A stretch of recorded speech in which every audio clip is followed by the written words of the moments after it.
Jean. Lecture des chapitres 1 à 21. Photos et prise de son, le Nouveau Testament.blogspot.com. Jésus est en vie. Abonnez-vous. Au commencement était la parole, et la parole était avec Dieu, et la parole était Dieu.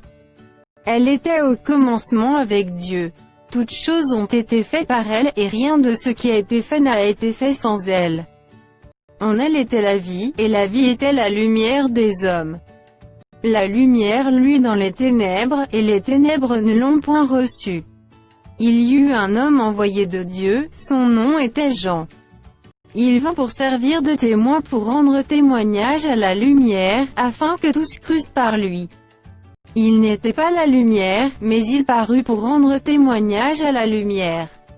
Cette lumière était la véritable lumière qui, en venant dans le monde, éclaire tout homme. Elle était dans le monde, et le monde a été fait par elle, et le monde ne l'a point connue. Elle est venue chez les siens, et les siens ne l'ont point reçue. Mais à tous ceux qui l'ont reçue, à ceux qui croient en son nom, elle a donné le pouvoir de devenir enfants de Dieu. Lesquels sont nés, non du sang, ni de la volonté de la chair, ni de la volonté de l'homme, mais de Dieu. Et la parole a été faite chair, et elle a habité parmi nous, pleine de grâce et de vérité, et nous avons contemplé sa gloire, une gloire comme la gloire du Fils unique venu du Père. Jean lui a rendu témoignage, et s'est écrié, c'est celui dont j'ai dit, celui qui vient après m'a précédé car il était avant moi. Et nous avons tous reçu de sa plénitude, et grâce pour grâce. Car la loi a été donnée par Moïse, la grâce et la vérité sont venues par Jésus-Christ. Personne n'a jamais vu Dieu, le Fils unique qui est dans le sein du Père, est celui qui l'a fait connaître. Voici le témoignage de Jean, lorsque les Juifs envoyèrent de Jérusalem des sacrificateurs et des Lévites pour lui demander « Toi qui es-tu » Il déclara et ne le nia point, il déclara qu'il n'était pas le Christ. Et ils lui demandèrent « Quoi donc? Es-tu Élie » Et il dit « Je ne le suis point. Es-tu le prophète » Et il répondit « Non. » Ils lui dirent alors « Qui es-tu » afin que nous donnions une réponse à ceux qui nous ont envoyés. Que dis-tu de toi-même? Moi, dit-il, je suis la voix de celui qui crie dans le désert, aplanissez le chemin du Seigneur, comme a dit Ésaïe, le prophète. Ceux qui avaient été envoyés étaient des pharisiens. Ils lui firent encore cette question, pourquoi donc baptises-tu, si tu n'es pas le Christ, ni Élie, ni le prophète? Jean leur répondit, moi, je baptise d'eau, mais au milieu de vous il y a quelqu'un que vous ne connaissez pas. Qui vient après moi, je ne suis pas digne de délier la courroie de ses souliers. Ces choses se passèrent à Béthanie, au-delà du Jourdain, où Jean baptisait. Le lendemain, il vit Jésus venant à lui, et il dit, voici l'agneau de Dieu qui ôte le péché du monde. C'est celui dont j'ai dit, après moi vient un homme qui m'a précédé car il était avant moi. Je ne le connaissais pas, mais c'est afin qu'il fût manifesté à Israël que je suis venu baptiser d'eau. Jean rendit ce témoignage, j'ai vu l'Esprit descendre du ciel comme une colombe et s'arrêter sur lui. Je ne le connaissais pas, mais celui qui m'a envoyé baptiser d'eau, celui-là m'a dit, celui sur qui tu verras l'Esprit descendre et s'arrêter, c'est celui qui baptise du Saint-Esprit. Et j'ai vu, et j'ai rendu témoignage qu'il est le Fils de Dieu. Le lendemain, Jean était encore là, avec 2 de ses disciples. Et, ayant regardé Jésus qui passait, il dit, voilà l'agneau de Dieu. Les 2 disciples l'entendirent prononcer ces paroles, et ils suivirent Jésus. Jésus se retourna, et voyant qu'ils le suivaient, et il leur dit, que cherchez-vous? Ils lui répondirent, Rabbi, ce qui signifie maître, où demeures-tu? Venez, leur dit-il, et voyez. Ils allèrent, et ils virent où il demeurait, et ils restèrent auprès de lui ce jour-là. C'était environ la 10e heure. André, frère de Simon-Pierre, était l'un des 2 qui avait entendu les paroles de Jean, et qui avait suivi Jésus. Ce fut lui qui rencontra le premier son frère Simon, et il lui dit, nous avons trouvé le Messie, ce qui signifie Christ. Et il le conduisit vers Jésus. Jésus, l'ayant regardé, dit, « Tu es Simon, fils de Jonas, tu seras appelé Céphas, ce qui signifie Pierre. » Le lendemain, Jésus voulut se rendre en Galilée, et il rencontra Philippe. Il lui dit, « Suis-moi. » Philippe était de Bethsaïda, de la ville d'André et de Pierre. Philippe rencontra Nathanaël, et lui dit, « Nous avons trouvé celui de qui Moïse a écrit dans la loi et dont les prophètes ont parlé, Jésus de Nazareth fils de Joseph. » Nathanaël lui dit, « Peut-il venir de Nazareth quelque chose de bon ?» Philippe lui répondit, « Viens, et vois. » Jésus, voyant venir à lui Nathanaël, dit de lui, « Voici vraiment un Israélite dans lequel il n'y a point de fraude. » « D'où me connais-tu » lui dit Nathanaël. Jésus lui répondit, « Avant que Philippe t'appelât quand tu étais sous le figuier, je t'ai vu. » Nathanaël répondit et lui dit, « Rabbi, tu es le Fils de Dieu, tu es le roi d'Israël. » Jésus lui répondit, « Parce que je t'ai dit que je t'ai vu sous le figuier, tu crois tu verras de plus grandes choses que celles-ci. » Et il lui dit, « en vérité, vous verrez désormais le ciel ouvert et les anges de Dieu monter et descendre sur le Fils de l'homme. » 3 jours après, il y eut des noces à Cana en Galilée. La mère de Jésus était là. Et Jésus fut aussi invité aux noces avec ses disciples. Le vin ayant manqué, la mère de Jésus lui dit, « Ils n'ont plus de vin. » Jésus lui répondit, « Femme, qu'y a-t-il entre moi et toi ? Mon heure n'est pas encore venue. » Sa mère dit au serviteur, « Faites ce qu'il vous dira. » Or, il y avait là 6 vases de pierre, destinés aux purifications des Juifs, et contenant chacun 2 ou 3 mesures. Jésus leur dit, « Remplissez d'eau ces vases. » Et ils les remplirent jusqu'au bord. « Puisez maintenant, leur dit-il, et portez-en à l'ordonnateur du repas. » Et ils emportèrent. Quand l'ordonnateur du repas eut goûté le changé en vin, ne sachant d'où venait ce vin tandis que les serviteurs, qui avaient puisé l'eau, le savaient bien, il appela l'époux.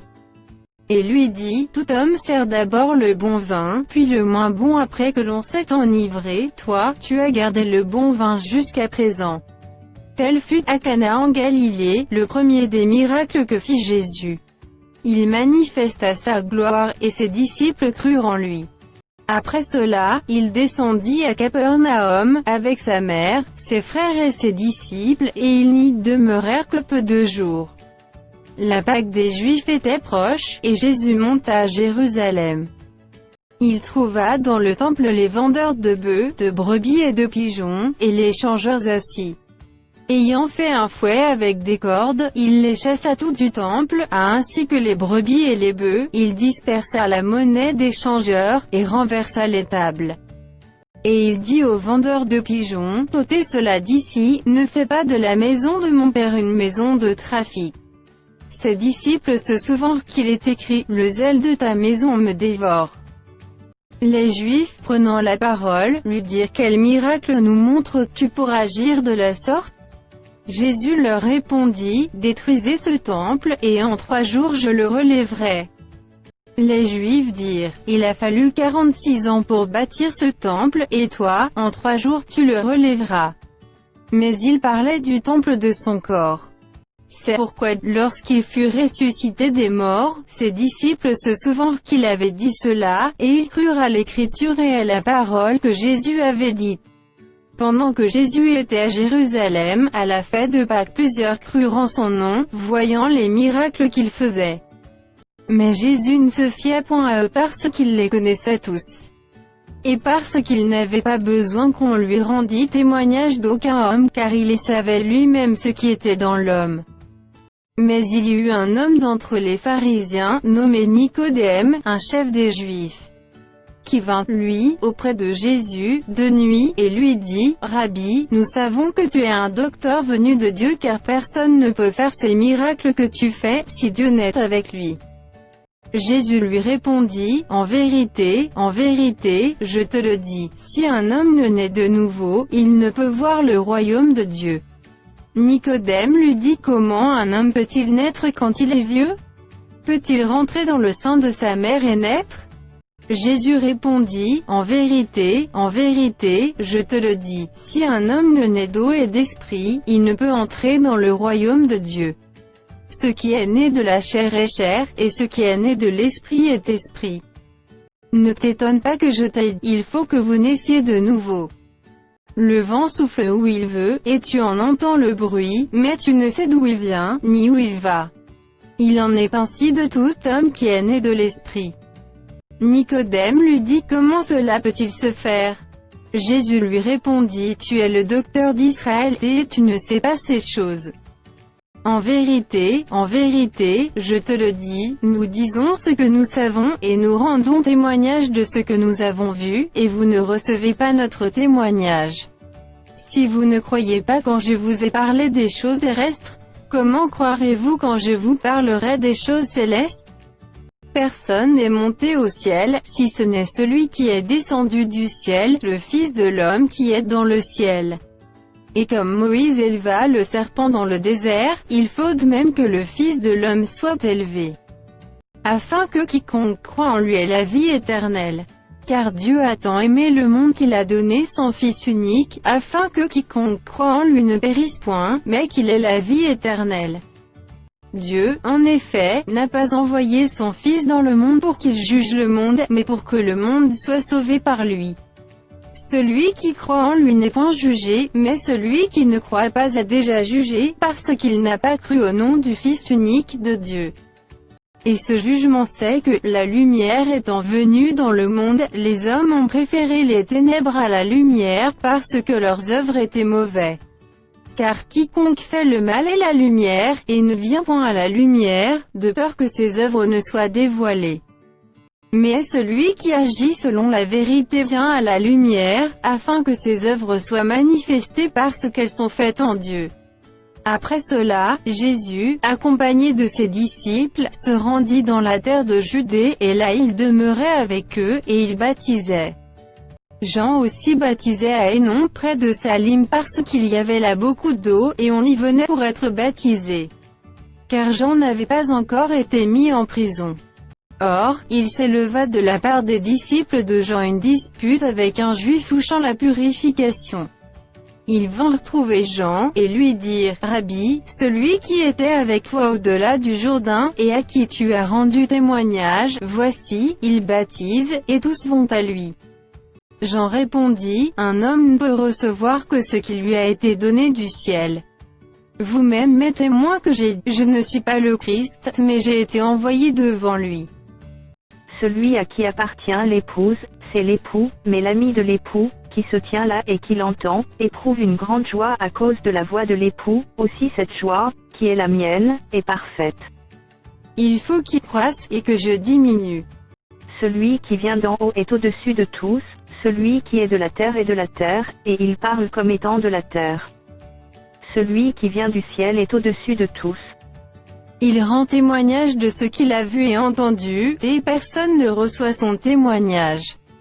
Celui qui a reçu son témoignage a certifié que Dieu est vrai. Car celui que Dieu a envoyé dit les paroles de Dieu, parce que Dieu ne lui donne pas l'esprit avec mesure. Le Père aime le Fils, et il a remis toutes choses entre ses mains. Celui qui croit au Fils a la vie éternelle. Celui qui ne croit pas au Fils ne verra point la vie, mais la colère de Dieu demeure sur lui. Le Seigneur sut que les pharisiens avaient appris qu'il faisait et baptisait plus de disciples que Jean. Toutefois Jésus ne baptisait pas lui-même, mais c'étaient ses disciples. Alors il quitta la Judée, et retourna en Galilée. Comme il fallait qu'il passât par la Samarie. Il arriva dans une ville de Samarie, nommée Sichar, près du champ que Jacob avait donné à Joseph, son fils. Là se trouvait le puits de Jacob. Jésus, fatigué du voyage, était assis au bord du puits. C'était environ la 6e heure. Une femme de Samarie vint puiser de l'eau. Jésus lui dit, « Donne-moi à boire. » Car ses disciples étaient allés à la ville pour acheter des vivres. La femme samaritaine lui dit, « Comment toi qui es juif, me demandes-tu à boire, à moi qui suis une femme samaritaine ?» Les Juifs, en effet, n'ont pas de relation avec les Samaritains. Jésus lui répondit, si tu connaissais le don de Dieu et qui est celui qui te dit, donne-moi à boire. Tu lui aurais toi-même demandé à boire, et il t'aurait donné de l'eau vive. Seigneur, lui dit la femme, tu n'as rien pour puiser, et le puits est profond, d'où aurais-tu donc cette eau vive? Es-tu plus grand que notre père Jacob qui nous a donné ce puits et qui en a bu lui-même, ainsi que ses fils et ses troupeaux? Jésus lui répondit, quiconque boit de cette eau aura encore soif. Mais celui qui boira de l'eau que je lui donnerai n'aura jamais soif, et l'eau que je lui donnerai deviendra en lui une source d'eau qui jaillira jusque dans la vie éternelle. La femme lui dit, Seigneur, donne-moi cette eau, afin que je n'ai plus soif, et que je ne vienne plus puiser ici. Va, lui dit Jésus, appelle ton mari, et viens ici. La femme répondit, je n'ai point de mari. Jésus lui dit, tu as eu raison de dire, je n'ai point de mari. Car tu as eu 5 maris, et celui que tu as maintenant n'est pas ton mari. En cela tu as dit vrai. Seigneur, lui dit la femme, je vois que tu es prophète. Nos pères ont adoré sur cette montagne, et vous dites-vous que le lieu où il faut adorer est à Jérusalem. Femme, lui dit Jésus, crois-moi, l'heure vient où ce ne sera ni sur cette montagne ni à Jérusalem que vous adorerez le Père. Vous adorez ce que vous ne connaissez pas, nous adorons ce que nous connaissons, car le salut vient des Juifs. Mais l'heure vient, et elle est déjà venue, où les vrais adorateurs adoreront le Père en esprit et en vérité, car ce sont là les adorateurs que le Père demande.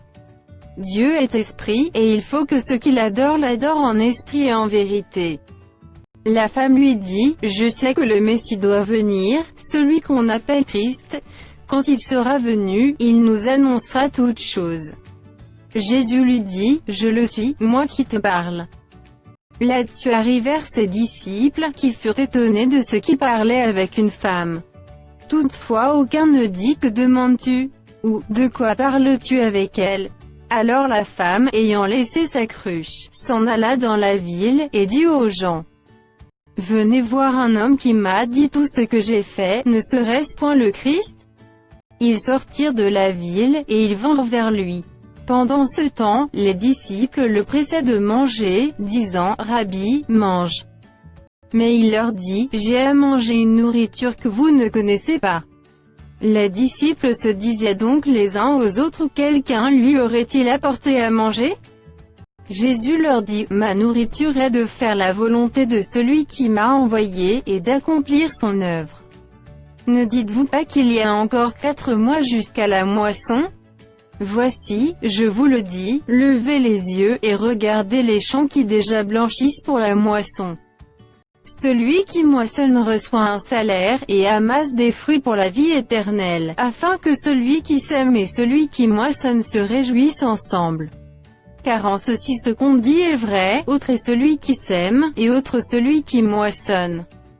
Je vous ai envoyé moissonner ce que vous n'avez pas travaillé, d'autres ont travaillé, et vous êtes entrés dans leur travail. Plusieurs Samaritains de cette ville crurent en Jésus à cause de cette déclaration formelle de la femme, il m'a dit tout ce que j'ai fait. Aussi quand les Samaritains vinrent le trouver, ils le prièrent de rester auprès d'eux. Et il resta là 2 jours. Un beaucoup plus grand nombre crurent à cause de sa parole. Et il disait à la femme, ce n'est plus à cause de ce que tu as dit que nous croyons, car nous l'avons entendu nous-mêmes, et nous savons qu'il est vraiment le Sauveur du monde. Après ces 2 jours, Jésus partit de là pour se rendre en Galilée. Car il avait déclaré lui-même qu'un prophète n'est pas honoré dans sa propre patrie. Lorsqu'il arriva en Galilée, il fut bien reçu des Galiléens, qui avaient vu tout ce qu'il avait fait à Jérusalem pendant la fête, car eux aussi étaient allés à la fête. Il retourna donc à Cana en Galilée, où il avait changé l'eau en vin. Il y avait à Capernaum un officier du roi, dont le fils était malade. Ayant appris que Jésus était venu de Judée en Galilée, et il alla vers lui, et le pria de descendre et de guérir son fils qui était près de mourir. Jésus lui dit, si vous ne voyez des miracles et des prodiges, vous ne croyez point. L'officier du roi lui dit, Seigneur, descends avant que mon enfant meure. Va, lui dit Jésus, ton fils vit. Et cet homme crut à la parole que Jésus lui avait dite, et il s'en alla. Comme déjà il descendait, ses serviteurs venant à sa rencontre, lui apportèrent cette nouvelle: ton enfant vit. Il leur demanda à quelle heure il s'était trouvé mieux, et ils lui dirent: et hier, à la 7e heure, la fièvre l'a quitté. Le père reconnut que c'était à cette heure-là que Jésus lui avait dit: ton fils vit. Et il crut, lui et toute sa maison. Jésus fit encore ce second miracle lorsqu'il fut venu de Judée en Galilée. Après cela, il y eut une fête des Juifs, et Jésus monta à Jérusalem. Or, à Jérusalem, près de la porte des brebis, il y a une piscine qui s'appelle en hébreu Bethesda, et qui a 5 portiques. Sous ces portiques étaient couchés en grand nombre des malades, des aveugles, des boiteux, des paralytiques, qui attendaient le mouvement de l'eau. Car un ange descendait de temps en temps dans la piscine et agitait l'eau, et celui qui y descendait le premier après que l'eau avait été agitée était guéri quelle que fût sa maladie. Là se trouvait un homme malade depuis 38 ans. Jésus, l'ayant vu coucher, et sachant qu'il était malade depuis longtemps, lui dit: veux-tu être guéri? Le malade lui répondit: Seigneur, je n'ai personne pour me jeter dans la piscine quand l'eau est agitée, et pendant que j'y vais, un autre descend avant moi. Lève-toi, lui dit Jésus, prends ton lit, et marche. Aussitôt cet homme fut guéri, il prit son lit, et marcha. C'était un jour de sabbat. Les Juifs dirent donc à celui qui avait été guéri: c'est le sabbat, il ne t'est pas permis d'emporter ton lit. Il leur répondit: celui qui m'a guéri m'a dit: prends ton lit, et marche. Ils lui demandèrent: qui est l'homme qui t'a dit: prends ton lit, et marche? Mais celui qui avait été guéri ne savait pas qui c'était, car Jésus avait disparu de la foule qui était en ce lieu. Depuis, Jésus le trouva dans le temple, et lui dit: voici tu as été guéri, ne pêche plus, de peur qu'il ne t'arrive quelque chose de pire. Cet homme s'en alla, et annonça aux Juifs que c'était Jésus qui l'avait guéri. C'est pourquoi les Juifs poursuivaient Jésus parce qu'il faisait ces choses le jour du sabbat. Mais Jésus leur répondit: mon Père agit jusqu'à présent, moi aussi, j'agis. À cause de cela, les Juifs cherchaient encore plus à le faire mourir, non seulement parce qu'il violait le sabbat, mais parce qu'il appelait Dieu son propre Père, se faisant lui-même égal à Dieu. Jésus reprit donc la parole, et leur dit: en vérité, je vous le dis, le Fils ne peut rien faire de lui-même, il ne fait que ce qu'il voit faire au Père, et tout ce que le Père fait, le Fils aussi le fait pareillement. Car le Père aime le Fils, et lui montre tout ce qu'il fait, et il lui montrera des œuvres plus grandes que celles-ci, afin que vous soyez dans l'étonnement. Car comme le Père ressuscite les morts et donne la vie, ainsi le Fils donne la vie à qui il veut. Le Père ne juge personne, mais il a remis tout jugement au Fils, afin que tous honorent le Fils comme ils honorent le Père. Celui qui n'honore pas le Fils n'honore pas le Père qui l'a envoyé. En vérité, je vous le dis, celui qui écoute ma parole, et qui croit à celui qui m'a envoyé, a la vie éternelle et ne vient point en jugement, mais il est passé de la mort à la vie. En vérité, je vous le dis, l'heure vient, et elle est déjà venue, où les morts entendront la voix du Fils de Dieu, et ceux qui l'auront entendu vivront. Car comme le Père a la vie en lui-même, ainsi il a donné au Fils d'avoir la vie en lui-même. Et il lui a donné le pouvoir de juger parce qu'il est Fils de l'homme. Ne vous étonnez pas de cela, car l'heure vient où tous ceux qui sont dans les sépulcres entendront sa voix, et en sortiront. Ceux qui auront fait le bien ressusciteront pour la vie, mais ceux qui auront fait le mal ressusciteront pour le jugement. Je ne puis rien faire de moi-même, selon que j'entends, je juge, et mon jugement est juste, parce que je ne cherche pas ma volonté, mais la volonté de celui qui m'a envoyé. Si c'est moi qui rends témoignage de moi-même, mon témoignage n'est pas vrai. Il y en a un autre qui rend témoignage de moi, et je sais que le témoignage qu'il rend de moi est vrai. Vous avez envoyé vers Jean, et il a rendu témoignage à la vérité.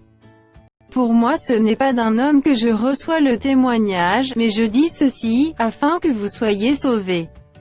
Jean était la lampe qui brûlait qui lui, et vous avez voulu vous réjouir une heure à sa lumière. Moi, j'ai un témoignage plus grand que celui de Jean, car les œuvres que le Père m'a donné d'accomplir, ces œuvres mêmes que je fais, témoignent de moi que c'est le Père qui m'a envoyé. Et le Père qui m'a envoyé a rendu lui-même témoignage de moi. Vous n'avez jamais entendu sa voix, vous n'avez point vu sa face. Et sa parole ne demeure point en vous, parce que vous ne croyez pas à celui qui l'a envoyé. Vous sondez les Écritures, parce que vous pensez avoir en elles la vie éternelle, ce sont elles qui rendent témoignage de moi. Et vous ne voulez pas venir à moi pour avoir la vie. Je ne tire pas ma gloire des hommes. Mais je sais que vous n'avez point en vous l'amour de Dieu.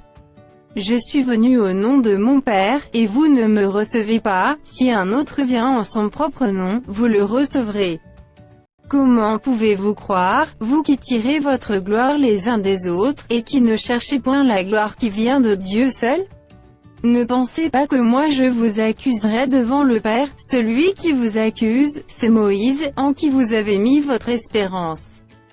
Car si vous croyez Moïse, vous me croiriez aussi parce qu'il a écrit de moi. Mais si vous ne croyez pas à ses écrits, comment croirez-vous à mes paroles? Après cela, Jésus s'en alla de l'autre côté de la mer de Galilée, de Tibériade. Une grande foule le suivait parce qu'elle voyait les miracles qu'il opérait sur les malades.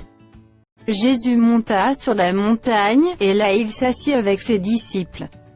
Or, la Pâque était proche, la fête des Juifs. Ayant levé les yeux, et voyant qu'une grande foule venait à lui, Jésus dit à Philippe, où achèterons-nous des pains pour que ces gens aient à manger? Il disait cela pour l'éprouver, car il savait ce qu'il allait faire. Philippe lui répondit, les pains qu'on aurait pour 200 deniers ne suffiraient pas pour que chacun en reçût un peu. Un de ses disciples, André, frère de Simon-Pierre, lui dit, il y a ici un jeune garçon qui a 5 pains d'orge et 2 poissons. Mais qu'est-ce que cela pour tant de gens? Jésus dit, faites-les asseoir. Il y avait dans ce lieu beaucoup d'herbes. Ils s'assirent donc, au nombre d'environ 5000 hommes. Jésus prit les pains, rendit grâce, et les distribua à ceux qui étaient assis, et il leur donna de même des poissons, autant qu'ils en voulurent. Lorsqu'ils furent rassasiés, il dit à ses disciples, ramassez les morceaux qui restent afin que rien ne se perde. Ils les ramassèrent donc, et ils remplirent 12 paniers avec les morceaux qui restèrent des 5 pains d'orge, après que tous eurent mangé. Ces gens, ayant vu le miracle que Jésus avait fait, disaient, celui-ci est vraiment le prophète qui doit venir dans le monde. Et Jésus, sachant qu'ils allaient venir l'enlever pour le faire roi, se retira de nouveau sur la montagne, lui seul. Quand le soir fut venu, ses disciples descendirent au bord de la mer. Étant montés dans une barque, ils traversaient la mer pour se rendre à Capernaum. Il faisait déjà nuit, et Jésus ne les avait pas encore rejoints. Il soufflait un grand vent, et la mer était agitée. Après avoir ramé environ 25 ou 30 stades, ils virent Jésus marchant sur la mer et s'approchant de la barque. Et ils eurent peur. Mais Jésus leur dit, c'est moi, n'ayez pas peur. Ils voulaient donc le prendre dans la barque, et aussitôt la barque aborda au lieu où ils allaient. La foule qui était restée de l'autre côté de la mer avait remarqué qu'il ne se trouvait là qu'une seule barque, et que Jésus n'était pas monté dans cette barque avec ses disciples, mais qu'il était parti seul. Le lendemain, comme d'autres barques étaient arrivées de Tibériade près du lieu où ils avaient mangé le pain après que le Seigneur eut rendu grâce. Les gens de la foule, ayant vu que ni Jésus ni ses disciples n'étaient là, montèrent eux-mêmes dans ces barques et allèrent à Capernaum à la recherche de Jésus. Et l'ayant trouvé au-delà de la mer, ils lui dirent, « Rabbi, quand es-tu venu ici ?» Jésus leur répondit, en vérité, je vous le dis, vous me cherchez, non parce que vous avez vu des miracles, mais parce que vous avez mangé des pains et que vous avez été rassasiés. Travaillez, non pour la nourriture qui périt, mais pour celle qui subsiste pour la vie éternelle, et que le Fils de l'homme vous donnera, car c'est lui que le Père, que Dieu a marqué de son sceau. Ils lui dirent, que devons-nous faire pour faire les œuvres de Dieu? Jésus leur répondit, « L'œuvre de Dieu, c'est que vous croyez en celui qui l'a envoyé. » « Quel miracle fais-tu donc, lui dirent-ils, afin que nous le voyions, et que nous croyions en toi? Que fais-tu? Nos pères ont mangé la manne dans le désert, selon ce qui est écrit, il leur donna le pain du ciel à manger. » Jésus leur dit, en vérité, je vous le dis, Moïse ne vous a pas donné le pain du ciel, mais mon Père vous donne le vrai pain du ciel. Car le pain de Dieu, c'est celui qui descend du ciel et qui donne la vie au monde. Ils lui dirent, Seigneur, donne-nous toujours ce pain. Jésus leur dit, je suis le pain de vie. Celui qui vient à moi n'aura jamais faim, et celui qui croit en moi n'aura jamais soif. Mais, je vous l'ai dit, vous m'avez vu, et vous ne croyez point. Tout ce que le Père me donne viendront à moi, et je ne mettrai pas dehors celui qui vient à moi. Car je suis descendu du ciel pour faire, non ma volonté, mais la volonté de celui qui m'a envoyé. Or, la volonté de celui qui m'a envoyé, c'est que je ne perde rien de tout ce qu'il m'a donné, mais que je le ressuscite au dernier jour. La volonté de mon Père, c'est que quiconque voit le Fils et croit en lui ait la vie éternelle, et je le ressusciterai au dernier jour. Les Juifs murmuraient à son sujet, parce qu'il avait dit, « Je suis le pain qui est descendu du ciel. » Et ils disaient, « N'est-ce pas là Jésus, le fils de Joseph, celui dont nous connaissons le père et la mère? Comment, donc, dit-il, je suis descendu du ciel? » Jésus leur répondit, « Ne murmurez pas entre vous. Nul ne peut venir à moi, si le Père qui m'a envoyé ne l'attire, et je le ressusciterai au dernier jour. Il est écrit dans les prophètes, ils seront tous enseignés de Dieu. Ainsi quiconque a entendu le Père et a reçu son enseignement vient à moi. C'est que nul n'a vu le Père, sinon celui qui vient de Dieu, celui-là a vu le Père. En vérité, je vous le dis, celui qui croit en moi a la vie éternelle. Je suis le pain de vie. Vos pères ont mangé la manne dans le désert, et ils sont morts.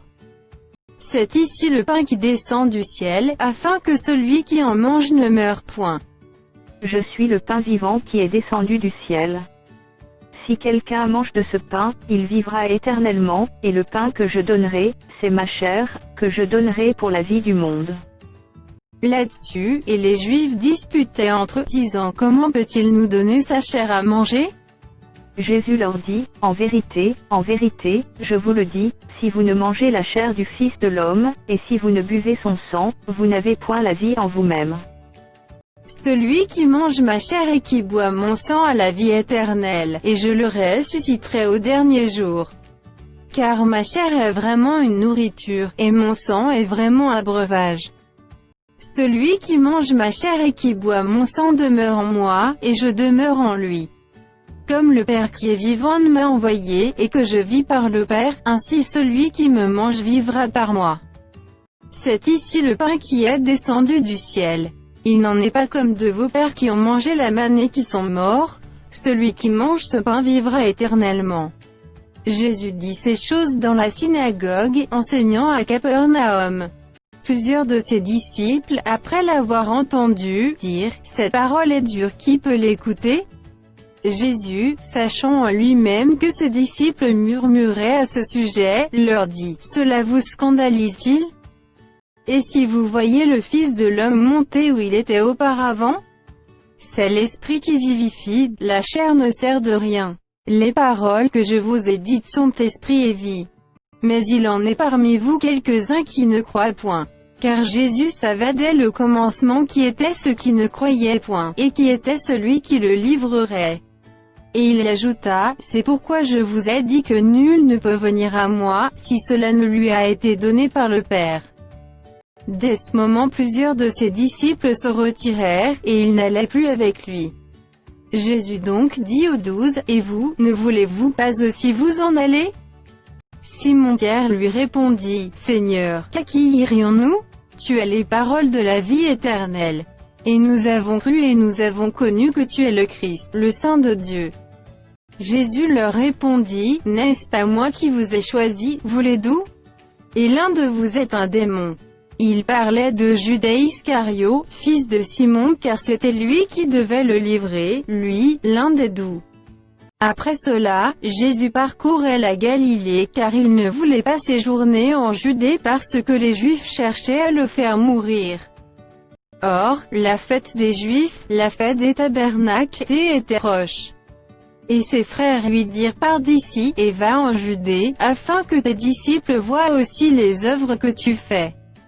Personne n'agit en secret, lorsqu'il désire paraître. Si tu fais ces choses, montre-toi toi-même au monde.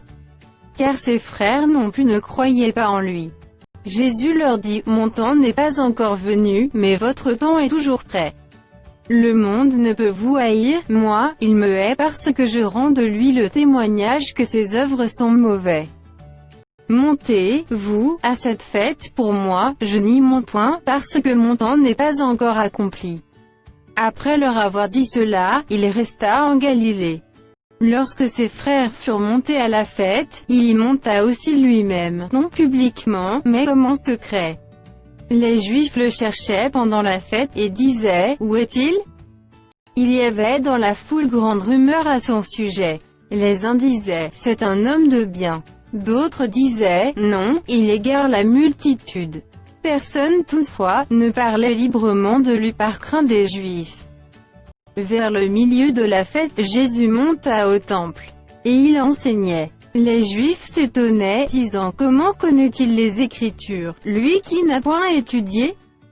Jésus leur répondit: ma doctrine n'est pas de moi, mais de celui qui m'a envoyé. Si quelqu'un veut faire sa volonté, il connaîtra si ma doctrine est de Dieu, ou si je parle de mon chef. Celui qui parle de son chef cherche sa propre gloire, mais celui qui cherche la gloire de celui qui l'a envoyé, celui-là est vrai, et il n'y a point d'injustice en lui. Moïse ne vous a-t-il pas donné la loi? Et nul de vous n'observe la loi. Pourquoi cherchez-vous à me faire mourir? La foule répondit: tu as un démon. Qui est-ce qui cherche à te faire mourir? Jésus leur répondit: j'ai fait une œuvre, et vous en êtes tous étonnés. Moïse vous a donné la circoncision, donc elle vient de Moïse car elle vient des patriarches, et vous circoncisez un homme le jour du sabbat. Si un homme reçoit la circoncision le jour du sabbat, afin que la loi de Moïse ne soit pas violée, pourquoi vous irritez-vous contre moi de ce que j'ai guéri un homme tout entier le jour du sabbat? Ne jugez pas selon l'apparence, mais jugez selon la justice. Quelques habitants de Jérusalem disaient: n'est-ce pas là celui qu'il cherche à faire mourir? Et voici, il parle librement, et ils ne lui disent rien.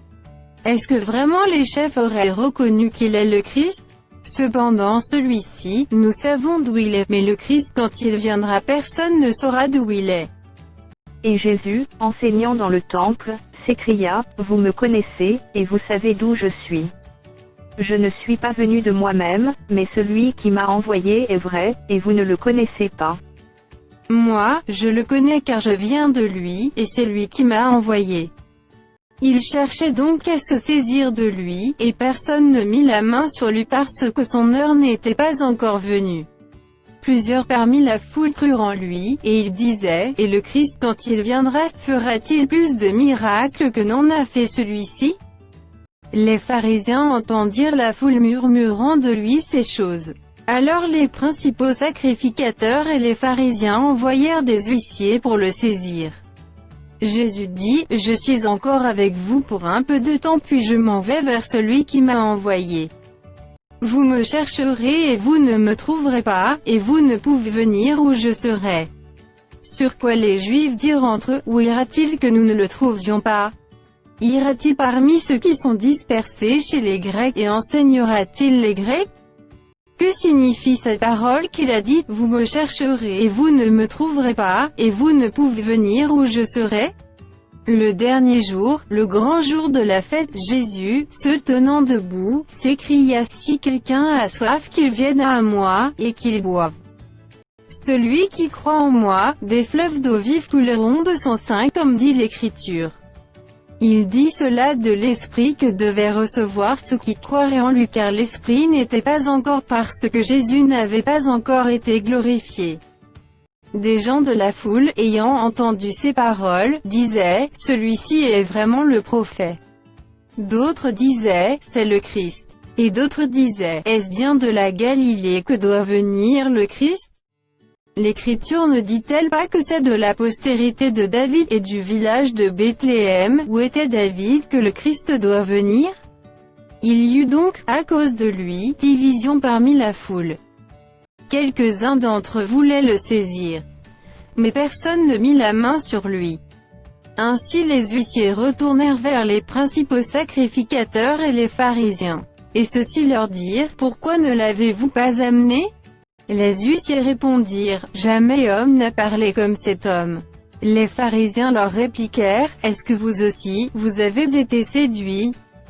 Y a-t-il quelqu'un des chefs ou des pharisiens qui a cru en lui? Mais cette foule qui ne connaît pas la loi, ce sont des maudits. » Nicodème qui était venu de nuit vers Jésus, et qui était l'un d'entre eux, leur dit, « Notre loi condamne-t-elle un homme avant qu'on l'entende et qu'on sache ce qu'il a fait? » Ils lui répondirent, « Es-tu aussi galiléen? Examine, et tu verras que de la Galilée il ne sort point de prophète. » Et chacun s'en retourna dans sa maison. Jésus se rendit à la montagne des Oliviers. Mais, dès le matin, il alla de nouveau dans le temple, et tout le peuple vint à lui. S'étant assis, il les enseignait. Alors les scribes et les pharisiens amenèrent une femme surprise en adultère, et, la plaçant au milieu du peuple, ils dirent à Jésus, « Maître, cette femme a été surprise en flagrant délit d'adultère. Moïse, dans la loi, nous a ordonné de lapider de telles femmes, toi donc, que dis-tu » Ils disaient cela pour l'éprouver, afin de pouvoir l'accuser. Mais Jésus, s'étant baissé, écrivait avec le doigt sur la terre. Comme il continuait à l'interroger, il se releva et leur dit, « Que celui de vous qui est sans péché jette le premier la pierre contre elle. » Et s'étant de nouveau baissé, il écrivait sur la terre. Quand ils entendirent cela, accusés par leur conscience, ils se retirèrent d'un à un, depuis les plus âgés jusqu'au dernier, et Jésus resta seul avec la femme qui était là au milieu. Alors s'étant relevé, et ne voyant plus que la femme, Jésus lui dit, « Femme, où sont ceux qui t'accusaient? Personne ne t'a-t-il condamné ?» Elle répondit, « Non, Seigneur. » Et Jésus lui dit, « Je ne te condamne pas non plus, va et ne pêche plus. » Jésus leur parla de nouveau, et dit, « Je suis la lumière du monde, celui qui me suit ne marchera pas dans les ténèbres, mais il aura la lumière de la vie. » Là-dessus, les pharisiens lui dirent, « Tu rends témoignage de toi-même, ton témoignage n'est pas vrai. » Jésus leur répondit, « Quoique je rende témoignage de moi-même, mon témoignage est vrai, car je sais d'où je suis venu et où je vais, mais vous, vous ne savez d'où je viens ni où je vais. Vous jugez selon la chair, moi, je ne juge personne. Et si je juge, mon jugement est vrai car je ne suis pas seul, mais le Père qui m'a envoyé est avec moi. Il est écrit dans votre loi que le témoignage de deux hommes est vrai. Je rends témoignage de moi-même, et le Père qui m'a envoyé rend témoignage de moi. » Ils lui dirent donc, « Où est ton Père ?» Jésus répondit, « Vous ne connaissez ni moi, ni mon Père. Si vous me connaissiez, vous connaîtriez aussi mon Père. » Jésus dit ces paroles, enseignant dans le temple, au lieu où était le trésor, et personne ne le saisit, parce que son heure n'était pas encore venue. Jésus leur dit encore, « Je m'en vais, et vous me chercherez, et vous mourrez dans votre péché, vous ne pouvez venir où je vais. » Sur quoi les Juifs dirent, « Se tuera-t-il lui-même puisqu'il dit, vous ne pouvez venir où je vais ?» Et il leur dit, « Vous êtes d'en bas, moi, je suis d'en haut. Vous êtes de ce monde, moi, je ne suis pas de ce monde. C'est pourquoi je vous ai dit que vous mourrez dans vos péchés, car si vous ne croyez pas ce que je suis, vous mourrez dans vos péchés. » « Qui es-tu » lui dirent-ils. Jésus leur répondit, « Ce que je vous dis dès le commencement. J'ai beaucoup de choses à dire de vous et à juger en vous, mais celui qui m'a envoyé est vrai, et ce que j'ai entendu de lui, je le dis au monde. » Ils ne comprirent point qu'il leur parlait du Père. Jésus donc leur dit, quand vous aurez élevé le Fils de l'homme, alors vous connaîtrez ce que je suis, et que je ne fais rien de moi-même, mais que je parle selon ce que le Père m'a enseigné. Celui qui m'a envoyé est avec moi, il ne m'a pas laissé seul parce que je fais toujours ce qui lui est agréable. Comme Jésus parlait ainsi, plusieurs crurent en lui.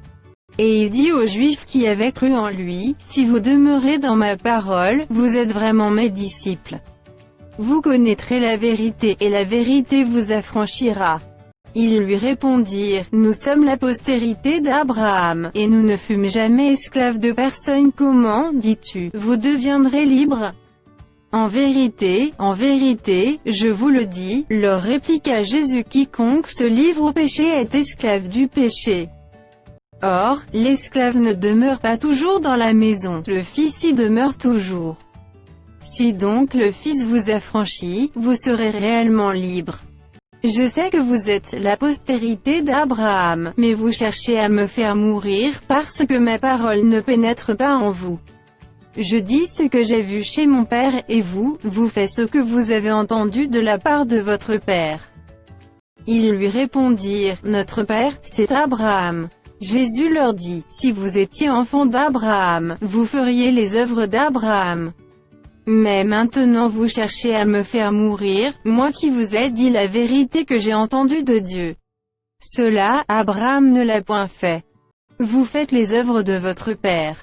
Ils lui dirent, nous ne sommes pas des enfants illégitimes, nous avons un seul Père, Dieu. Jésus leur dit, si Dieu était votre Père, vous m'aimeriez, car c'est de Dieu que je suis sorti et que je viens, je ne suis pas venu de moi-même, mais c'est lui qui m'a envoyé. Pourquoi ne comprenez-vous pas mon langage? Parce que vous ne pouvez écouter ma parole. Vous avez pour père le diable, et vous voulez accomplir les désirs de votre père. Il a été meurtrier dès le commencement, et il ne se tient pas dans la vérité, parce qu'il n'y a pas de vérité en lui. Lorsqu'il profère le mensonge, il parle de son propre fond, car il est menteur et le père du mensonge. Et moi, parce que je dis la vérité, vous ne me croyez pas. Qui de vous me convaincra de péché? Si je dis la vérité, pourquoi ne me croyez-vous pas? Celui qui est de Dieu, écoute les paroles de Dieu, vous n'écoutez pas parce que vous n'êtes pas de Dieu. Les Juifs lui répondirent, n'avons-nous pas raison de dire que tu es un Samaritain, et que tu as un démon? Jésus répliqua, je n'ai point de démon, mais j'honore mon Père, et vous m'outragez. Je ne cherche point ma gloire, il en est un qui la cherche et qui juge. En vérité, je vous le dis, si quelqu'un garde ma parole, il ne verra jamais la mort. Maintenant, lui dirent les Juifs, nous connaissons que tu as un démon. Abraham est mort, les prophètes aussi, et tu dis, si quelqu'un garde ma parole, il ne verra jamais la mort. Es-tu plus grand que notre père Abraham, qui est mort? Les prophètes aussi sont morts. Qui prétends-tu être? Jésus répondit, si je me glorifie moi-même, ma gloire n'est rien. C'est mon Père qui me glorifie, lui que vous dites être votre Dieu. Et que vous ne connaissez pas. Pour moi, je le connais, et, si je disais que je ne le connais pas, je serais semblable à vous, un menteur.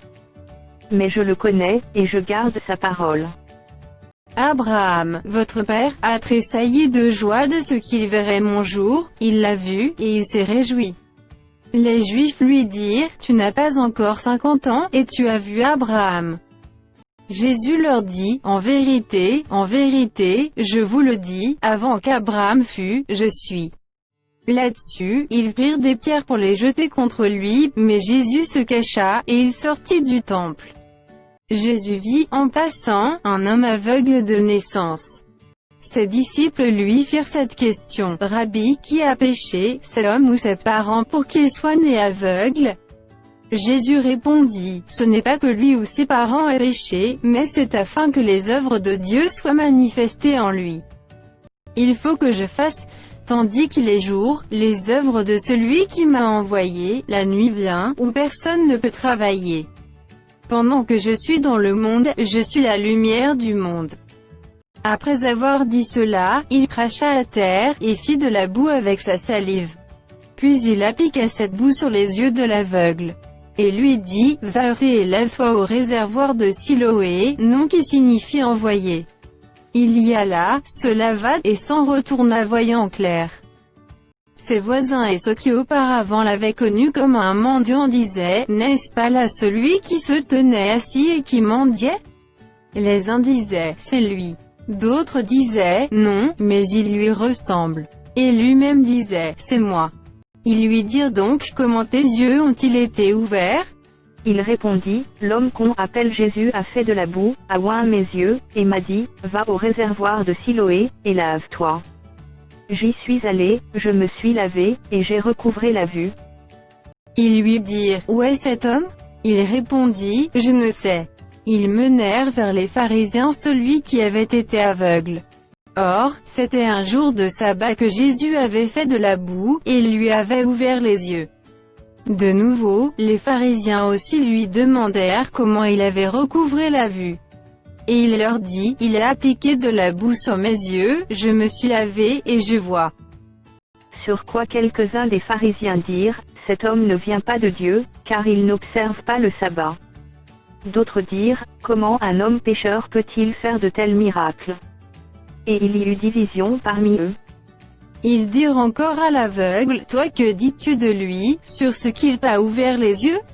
Il répondit, c'est un prophète. Les Juifs ne crurent point qu'il lui était aveugle et qu'il eût recouvré la vue jusqu'à ce qu'ils eussent fait venir ses parents. Et ils les interrogèrent, disant, est-ce là votre fils que vous dites être né aveugle? Comment donc voit-il maintenant? Ses parents répondirent, nous savons que c'est notre fils, et qu'il est né aveugle. Mais comment il voit maintenant, ou qui lui a ouvert les yeux, c'est ce que nous ne savons. Interrogez-le lui-même, il a de l'âge, il parlera de ce qui le concerne. Ses parents dirent cela parce qu'ils craignaient les Juifs, car les Juifs étaient déjà convenus que, si quelqu'un reconnaissait Jésus pour le Christ, il serait exclu de la synagogue. C'est pourquoi ses parents dirent, il a de l'âge, interrogez-le lui-même. Les pharisiens appelèrent une seconde fois l'homme qui avait été aveugle, et ils lui dirent, donne gloire à Dieu, nous savons que cet homme est un pécheur. Il répondit, s'il est un pécheur, je ne sais, je sais une chose, c'est que j'étais aveugle et que maintenant je vois. Ils lui dirent, que t'a-t-il fait? Comment t'a-t-il ouvert les yeux? Il leur répondit, je vous l'ai déjà dit, et vous n'avez pas écouté, pourquoi voulez-vous l'entendre encore? Voulez-vous aussi devenir ses disciples? Ils l'injurièrent et dirent, c'est toi qui es son disciple, nous sommes disciples de Moïse. Nous savons que Dieu a parlé à Moïse, mais celui-ci, nous ne savons d'où il est. Cet homme leur répondit, il est étonnant que vous ne sachiez d'où il est, et cependant il m'a ouvert les yeux. Nous savons que Dieu n'exauce point les pécheurs, mais, si quelqu'un l'honore et fait sa volonté, c'est celui-là qui l'exauce. Jamais on n'a entendu dire que quelqu'un ait ouvert les yeux d'un aveugle-né. Si cet homme ne venait pas de Dieu, il ne pourrait rien faire. Ils lui répondirent, tu es né tout entier dans le péché, et tu nous enseignes. Et ils le chassèrent. Jésus apprit qu'il l'avait chassé, et, l'ayant rencontré, il lui dit, crois-tu au Fils de Dieu? Il répondit, et qui est-il, Seigneur, afin que je croie en lui? Tu l'as vu, lui dit Jésus, et celui qui te parle, c'est lui. Et il dit, je crois, Seigneur. Et il se prosterna devant lui. Puis Jésus dit, je suis venu dans ce monde pour un jugement pour que ceux qui ne voient point voient, et que ceux qui voient deviennent aveugles. Quelques pharisiens qui étaient avec lui, ayant entendu ces paroles, lui dirent, nous aussi, sommes-nous aveugles? Jésus leur répondit, si vous étiez aveugles, vous n'auriez pas de péché. Mais maintenant vous dites, nous voyons. C'est pour cela que votre péché subsiste. En vérité, je vous le dis, celui qui n'entre pas par la porte dans la bergerie, mais qui monte par ailleurs, est un voleur et un brigand. Mais celui qui entre par la porte est le berger des brebis. Le portier lui ouvre, et les brebis entendent sa voix, et il appelle par leur nom les brebis qui lui appartiennent, et il les conduit dehors. Lorsqu'il a fait sortir toutes ses propres brebis, il marche devant elles, et les brebis le suivent parce qu'elles connaissent sa voix. Elles ne suivront point un étranger, mais elles fuiront loin de lui parce qu'elles ne connaissent pas la voix des étrangers. Jésus leur dit cette parabole, mais ils ne comprirent pas de quoi il leur parlait. Jésus leur dit encore, en vérité, je vous le dis, je suis la porte des brebis. Tous ceux qui sont venus avant moi sont des voleurs et des brigands, mais les brebis ne les ont point écoutés. Je suis la porte. Si quelqu'un entre par moi, il sera sauvé, il entrera et il sortira, et il trouvera des pâturages. Le voleur ne vient que pour dérober, égorger et détruire. Moi, je suis venu afin que les brebis aient la vie, et qu'elles soient dans l'abondance. Je suis le bon berger. Le bon berger donne sa vie pour ses brebis. Mais le mercenaire, qui n'est pas le berger, et à qui n'appartiennent pas les brebis, voit venir le loup, abandonne les brebis, et prend la fuite, et le loup les ravit et les disperse. Le mercenaire s'enfuit parce qu'il est mercenaire et qu'il ne se met point en peine des brebis. Je suis le bon berger. Je connais mes brebis, et elles me connaissent. Comme le Père me connaît et comme je connais le Père, et je donne ma vie pour mes brebis. J'ai encore d'autres brebis, qui ne sont pas de cette bergerie, celles-là, il faut que je les amène, elles entendront ma voix, et il y aura un seul troupeau, un seul berger. Le Père m'aime parce que je donne ma vie, afin de la reprendre. Personne ne me l'ôte, mais je la donne de moi-même, j'ai le pouvoir de la donner, et j'ai le pouvoir de la reprendre, tel est l'ordre que j'ai reçu de mon Père. Il y eut de nouveau, à cause de ces paroles, division parmi les Juifs. Plusieurs d'entre eux disaient, « Il a un démon, il est fou, pourquoi l'écoutez-vous » D'autres disaient, « Ce ne seront pas les paroles d'un démoniaque, un démon peut-il ouvrir les yeux des aveugles ?» On célébrait à Jérusalem la fête de la dédicace. C'était l'hiver. Et Jésus se promenait dans le temple, sous le portique de Salomon. Les Juifs l'entourèrent, et lui dirent, « Jusqu'à quand tiendras-tu notre esprit en suspens? Si tu es le Christ, dis-le nous franchement. » Jésus leur répondit, « Je vous l'ai dit, et vous ne croyez pas. Les œuvres que je fais au nom de mon Père rendent témoignage de moi. Mais vous ne croyez pas parce que vous n'êtes pas de mes brebis. Mes brebis entendent ma voix, je les connais, et elles me suivent. Je leur donne la vie éternelle, et elles ne périront jamais, et personne ne les ravira de ma main. Mon Père qui me les a donnés est plus grand que tous, et personne ne peut les ravir de la main de mon Père. Moi et le Père nous sommes un. » Alors les Juifs prirent de nouveau des pierres pour le lapider. Jésus leur dit, « Je vous ai fait voir plusieurs bonnes œuvres venant de mon Père, pour laquelle me lapidez-vous » Les Juifs lui répondirent, « Ce n'est point pour une bonne œuvre que nous te lapidons, mais pour un blasphème, et parce que toi qui es un homme, tu te fais Dieu. » Jésus leur répondit, « N'est-il pas écrit dans votre loi, j'ai dit, vous êtes des dieux ?» Si elle a appelé Dieu, soit qui la parole de Dieu a été adressée, et si l'écriture ne peut être anéantie. Celui que le Père a sanctifié et envoyé dans le monde, vous lui dites tu blasphèmes. Et cela parce que je suis le Fils de Dieu. Si je ne fais pas les œuvres de mon Père, ne me croyez pas. Mais si je les fais, quand même vous ne me croyez point, croyez à ces œuvres, afin que vous sachiez et reconnaissiez que le Père est en moi et que je suis dans le Père. Là-dessus, ils cherchèrent encore à le saisir. Mais il s'échappa de leurs mains. Jésus s'en alla de nouveau au-delà du Jourdain, dans le lieu où Jean avait d'abord baptisé. Et il y demeura. Beaucoup de gens vinrent à lui, et ils disaient, « Jean n'a fait aucun miracle, mais tout ce que Jean a dit de ces hommes était vrai. » Et, dans ce lieu-là plusieurs crurent en lui. Il y avait un homme malade, Lazare, de Béthanie, village de Marie et de Marthe sa sœur. C'était cette Marie qui oignit de parfum le Seigneur et qui lui essuya les pieds avec ses cheveux, et c'était son frère Lazare qui était malade. Les sœurs envoyèrent dire à Jésus, « Seigneur, voici, celui que tu aimes est malade. » Après avoir entendu cela, Jésus dit, « Cette maladie n'est point à la mort, mais elle est pour la gloire de Dieu, afin que le Fils de Dieu soit glorifié par elle. » Or, Jésus aimait Marthe et sa sœur, et Lazare. Lors donc qu'il lui apprit que Lazare était malade, il resta 2 jours encore dans le lieu où il était. Et il dit ensuite aux disciples, « Retournons en Judée. » Les disciples lui dirent, « Rabbi, et les Juifs tout récemment cherchaient à te lapider, et tu retournes en Judée. » Jésus répondit, « N'y a-t-il pas 12 heures au jour?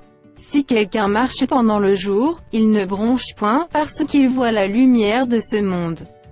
Mais, si quelqu'un marche pendant la nuit, il bronche parce que la lumière n'est pas en lui. » Après ces paroles, et il leur dit, « Lazare, notre ami, dort, mais je vais le réveiller. » Les disciples lui dirent, « Seigneur, s'il dort, il sera guéri. » Jésus avait parlé de sa mort, mais ils crurent qu'il parlait de l'assoupissement du sommeil.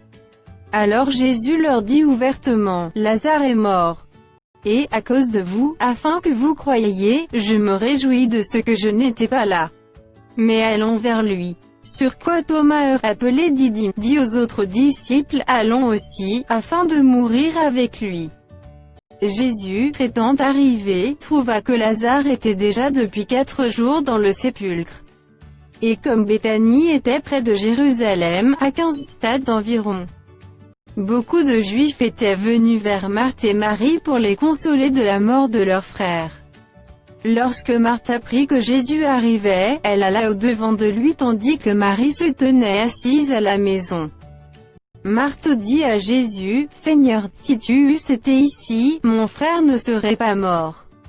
Mais, maintenant même, je sais que tout ce que tu demanderas à Dieu, Dieu te l'accordera. » Jésus lui dit, « Ton frère ressuscitera. » Je sais, lui répondit Marthe, qu'il ressuscitera à la résurrection au dernier jour. Jésus lui dit, « Je suis la résurrection et la vie. Celui qui croit en moi vivra quand même il serait mort. Et quiconque vit et croit en moi ne mourra jamais.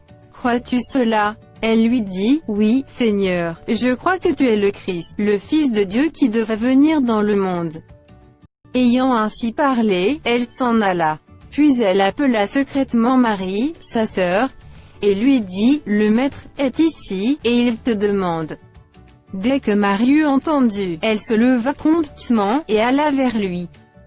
Car Jésus n'était pas encore entré dans le village, mais il était dans le lieu où Marthe l'avait rencontré.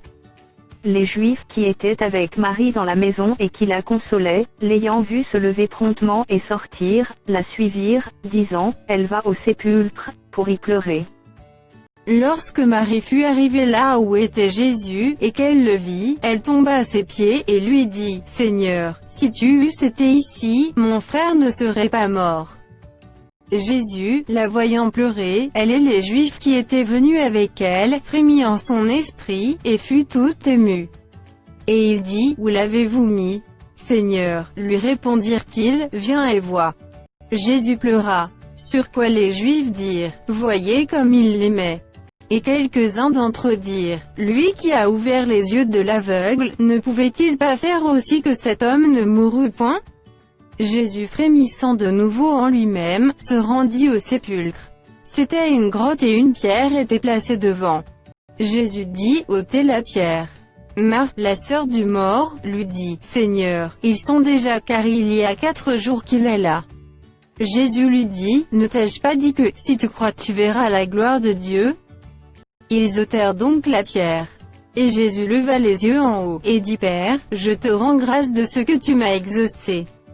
Pour moi, je savais que tu m'exauces toujours, mais j'ai parlé à cause de la foule qui m'entoure, afin qu'ils croient que c'est toi qui m'as envoyé. » Ayant dit cela, il cria d'une voix forte, « Lazare, sors !» Et le mort sortit, les pieds et les mains liés de bandes, et le visage enveloppé d'un linge. Jésus leur dit, « Déliez-le, et laissez-le aller. » Plusieurs des Juifs qui étaient venus vers Marie, et qui virent ce que fit Jésus crurent en lui. Mais quelques-uns d'entre eux allèrent trouver les pharisiens, et leur dirent ce que Jésus avait fait. Alors les principaux sacrificateurs et les pharisiens assemblèrent le Sanhédrin, et dirent, « Que ferons-nous? Car cet homme fait beaucoup de miracles. Si nous le laissons faire, tous croiront en lui, et les Romains viendront détruire notre ville et notre nation. » L'un d'eux, Caïphe, qui était souverain sacrificateur cette année-là, leur dit, « Vous n'y entendez rien. Vous ne réfléchissez pas qu'il est dans votre intérêt qu'un seul homme meure pour le peuple et que la nation entière ne périsse pas. » Or, il ne dit pas cela de lui-même, mais étant souverain sacrificateur cette année-là, il prophétisa que Jésus devait mourir pour la nation. Et ce n'était pas pour la nation seulement, c'était aussi afin de réunir en un seul corps les enfants de Dieu dispersés. Dès ce jour, ils résolurent de le faire mourir. C'est pourquoi Jésus ne se montra plus ouvertement parmi les Juifs, mais il se retira dans la contrée voisine du désert, dans une ville appelée Éphraïm, et là il demeurait avec ses disciples. La Pâque des Juifs était proche. Et beaucoup de gens du pays montèrent à Jérusalem avant la Pâque pour se purifier. Ils cherchaient Jésus, et ils se disaient les uns aux autres dans le temple, « Que vous ensemble? Ne viendra-t-il pas à la fête ?» Or, les principaux sacrificateurs et les pharisiens avaient donné l'ordre que, si quelqu'un savait où il était, et il le déclara, afin qu'on se saisit de lui. 6 jours avant la Pâque, Jésus arrivait à Béthanie, où était Lazare qu'il avait ressuscité des morts. Là, on lui fit un souper, Marthe servait, et Lazare était un de ceux qui se trouvaient à table avec lui. Marie, ayant pris une livre d'un parfum de nard pur de grand prix, oignit les pieds de Jésus, et elle lui essuya les pieds avec ses cheveux, et la maison fut remplie de l'odeur du parfum. Un de ses disciples, Judas Iscario, fils de Simon, celui qui devait le livrer, dit: « Pourquoi n'a-t-on pas vendu ce parfum 300 deniers pour les donner aux pauvres ?» Il disait cela, non qu'il se mit en peine des pauvres, mais parce qu'il était voleur, et que tenant la bourse, il prenait ce qu'on y mettait. Mais Jésus dit: « Laisse-la garder ce parfum pour le jour de ma sépulture. Vous avez toujours les pauvres avec vous, mais vous ne m'avez pas toujours. » Une grande multitude de Juifs apprirent que Jésus était à Béthanie, et ils y vinrent non pas seulement à cause de lui, mais aussi pour voir Lazare qu'il avait ressuscité des morts. Les principaux sacrificateurs délibérèrent de faire mourir aussi Lazare, parce que beaucoup de Juifs se retiraient d'eux à cause de lui, et croyaient en Jésus. Le lendemain, une foule nombreuse de gens venus à la fête ayant entendu dire que Jésus se rendait à Jérusalem, prirent des branches de palmier, et allèrent au-devant de lui, en criant: « Hosanna, béni soit celui qui vient au nom du Seigneur, le roi d'Israël. » Jésus trouva un ânon, et s'assit dessus, selon ce qui est écrit: « Ne crains point, fille de Sion, voici ton roi vient, assis sur le petit d'une ânesse. » Ses disciples ne comprirent pas d'abord ces choses, mais, lorsque Jésus eut été glorifié, ils se souvinrent qu'elles étaient écrites de lui, et qu'il les avait accomplies à son égard. Tous ceux qui étaient avec Jésus quand il appela Lazare du sépulcre et le ressuscita des morts, lui rendaient témoignage. Et la foule vint au-devant de lui parce qu'elle avait appris qu'il avait fait ce miracle. Les pharisiens se dirent donc les uns aux autres: « Vous voyez que vous ne gagnez rien, voici que le monde est allé après lui. » Quelques Grecs du nombre de ceux qui étaient montés pour adorer pendant la fête s'adressèrent à Philippe de Bethsaïda en Galilée, et lui dirent avec instance: « Seigneur, nous voudrions voir Jésus. » Philippe alla le dire à André, puis André et Philippe le dirent à Jésus. Jésus leur répondit: « L'heure est venue où le Fils de l'homme doit être glorifié. En vérité, je vous le dis, si le grain de blé qui est tombé en terre ne meurt, il reste seul, mais, s'il meurt, il porte beaucoup de fruits. Celui qui aime sa vie la perdra, et celui qui hait sa vie dans ce monde la conservera pour la vie éternelle. Si quelqu'un me sert, qu'il me suive, et là où je suis, là aussi sera mon serviteur. Si quelqu'un me sert, le Père l'honorera. Maintenant mon âme est troublée. Et que dirai-je? Père, délivre-moi de cette heure. Mais c'est pour cela que je suis venu jusqu'à cette heure. Père, glorifie ton nom. » Et une voix vint du ciel: « Je l'ai glorifié, et je le glorifierai encore. » La foule qui était là, et qui avait entendu, disait que c'était un tonnerre. D'autres disaient: « Un ange lui a parlé. » Jésus dit, « Ce n'est pas à cause de moi que cette voix s'est fait entendre, c'est à cause de vous. Maintenant a lieu le jugement de ce monde, maintenant le prince de ce monde sera jeté dehors. Et moi quand j'aurai été élevé de la terre, j'attirerai tous les hommes à moi. » En parlant ainsi, il indiquait de quelle mort il devait mourir. La foule lui répondit, « Nous avons appris par la loi que le Christ demeure éternellement, comment donc dis-tu, il faut que le Fils de l'homme soit élevé? Qui est ce Fils de l'homme » Jésus leur dit, « La lumière est encore pour un peu de temps au milieu de vous. Marchez, pendant que vous avez la lumière, afin que les ténèbres ne vous surprennent point, celui qui marche dans les ténèbres ne sait où il va. » Pendant que vous avez la lumière, croyez en la lumière, afin que vous soyez des enfants de lumière. Jésus dit ces choses, puis il s'en alla, et se cacha loin d'eux. Malgré tant de miracles qu'il avait faits en leur présence, ils ne croyaient pas en lui. Afin que s'accomplisse la parole qu'Ésaïe, le prophète a prononcée, « Seigneur, qui a cru à notre prédication? Et à qui le bras du Seigneur a-t-il été révélé? » Aussi ne pouvaient-ils croire parce qu'Ésaïe a dit encore. Il a aveuglé leurs yeux, et il a endurci leur cœur, de peur qu'ils ne voient des yeux, qu'ils ne comprennent du cœur, qu'ils ne se convertissent, et que je ne les guérisse.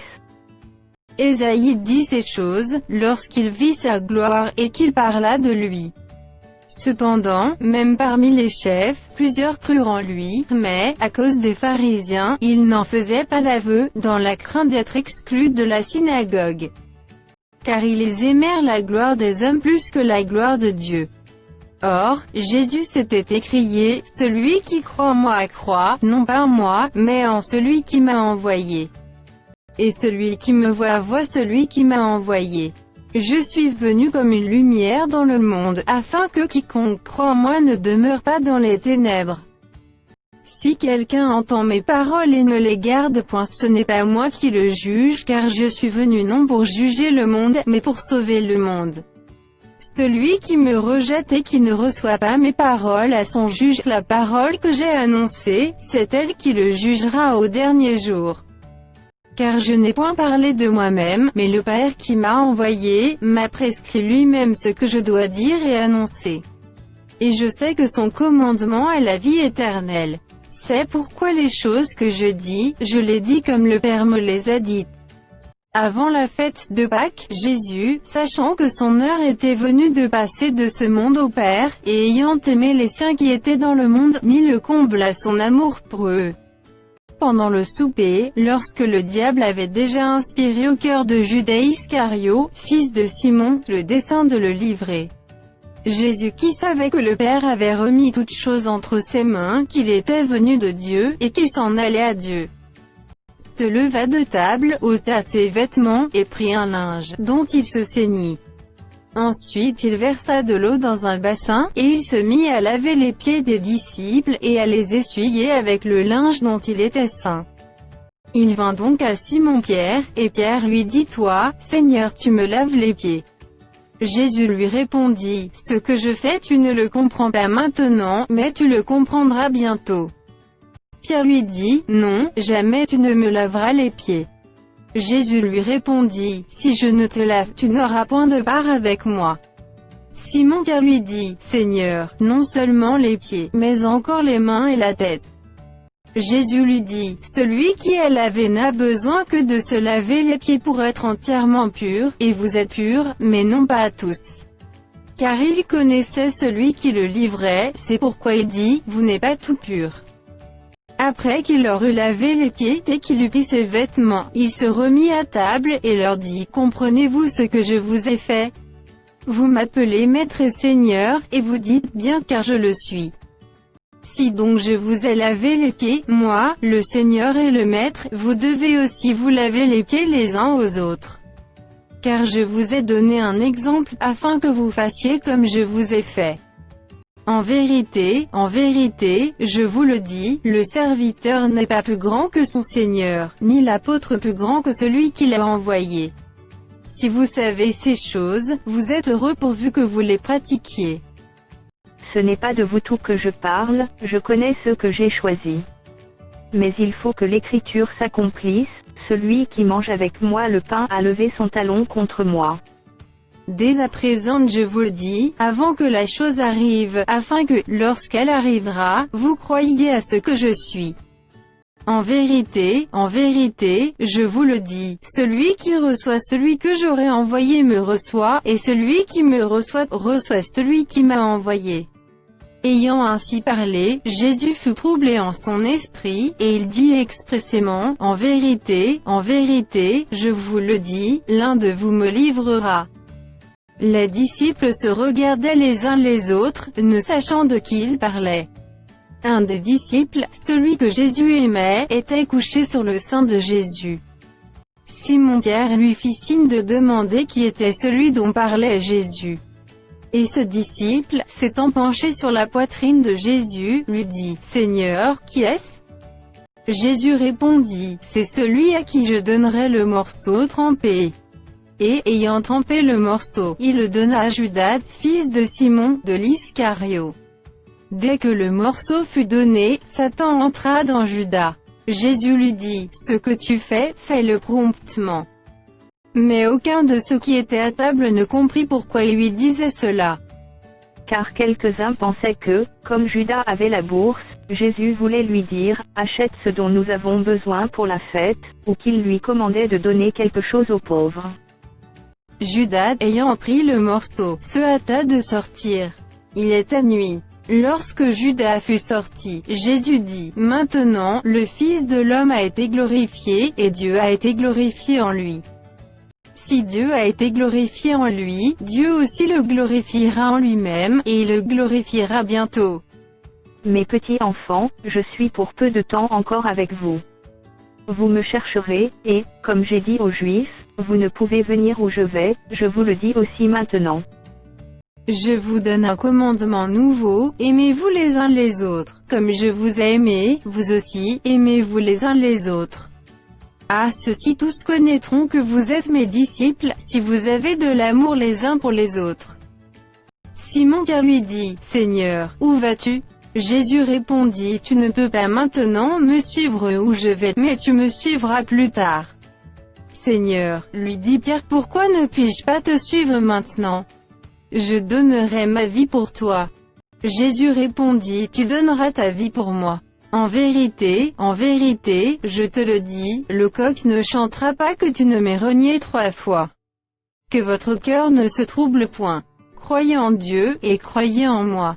Il y a plusieurs demeures dans la maison de mon Père. Si cela n'était pas, je vous l'aurais dit. Je vais vous préparer une place. Et, lorsque je m'en serai allé, et que je vous aurai préparé une place, je reviendrai, et je vous prendrai avec moi, afin que là où je suis vous y soyez aussi. Vous savez où je vais, et vous en savez le chemin. Thomas lui dit, Seigneur, nous ne savons où tu vas, comment pouvons-nous en savoir le chemin? Jésus lui dit, je suis le chemin, la vérité et la vie. Nul ne vient au Père que par moi. Si vous me connaissiez, vous connaîtriez aussi mon Père. Et dès maintenant vous le connaissez, et vous l'avez vu. Philippe lui dit, Seigneur, montre-nous le Père, et cela nous suffit.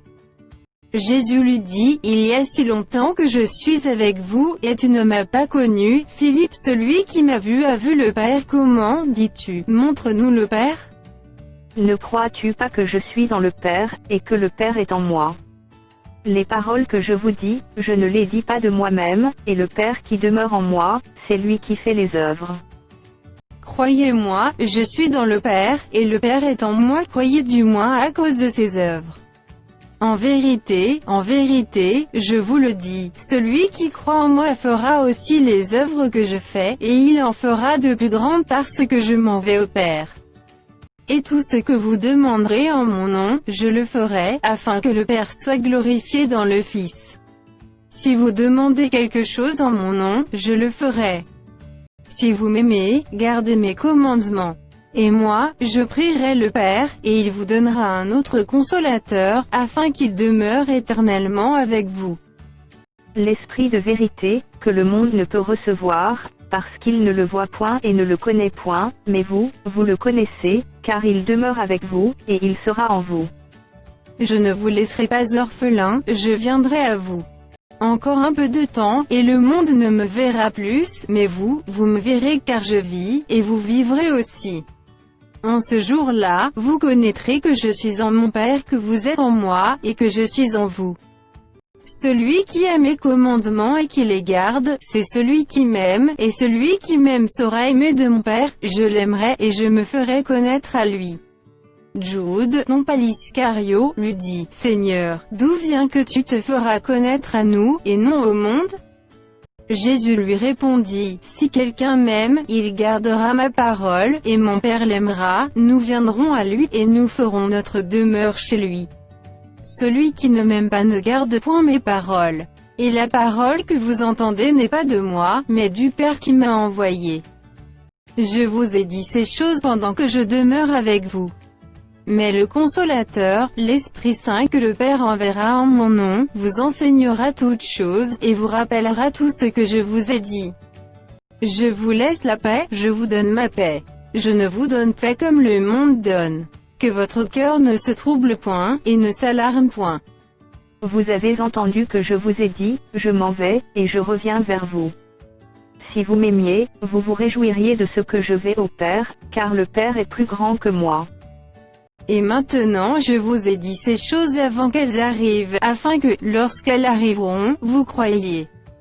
Je ne parlerai plus guère avec vous car le prince du monde vient. Il n'a rien en moi. Mais afin que le monde sache que j'aime le Père, et que j'agis selon l'ordre que le Père m'a donné, levez-vous, partons d'ici. Je suis le vrai cep, et mon Père est le vigneron. Tout sarment qui est en moi et qui ne porte pas de fruit, il le retranche, et tout sarment qui porte du fruit, il l'émonde, afin qu'il porte encore plus de fruits. Déjà vous êtes purs, à cause de la parole que je vous ai annoncée. Demeurez en moi, et je demeurerai en vous. Comme le sarment ne peut de lui-même porter du fruit, s'il ne demeure attaché au cep, ainsi vous ne le pouvez non plus, si vous ne demeurez en moi.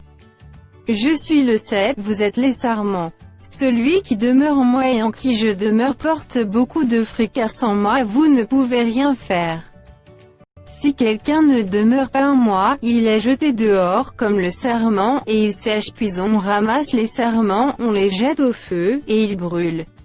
Si vous demeurez en moi, et que mes paroles demeurent en vous, demandez ce que vous voudrez, et cela vous sera accordé. Si vous portez beaucoup de fruits, c'est ainsi que mon Père sera glorifié, et que vous serez mes disciples. Comme le Père m'a aimé, je vous ai aussi aimé. Demeurez dans mon amour. Si vous gardez mes commandements, vous demeurerez dans mon amour, de même que j'ai gardé les commandements de mon Père, et que je demeure dans son amour. Je vous ai dit ces choses, afin que ma joie soit en vous, et que votre joie soit parfaite. C'est ici mon commandement, aimez-vous les uns les autres comme je vous ai aimé. Il n'y a pas de plus grand amour que de donner sa vie pour ses amis. Vous êtes mes amis, si vous faites ce que je vous commande.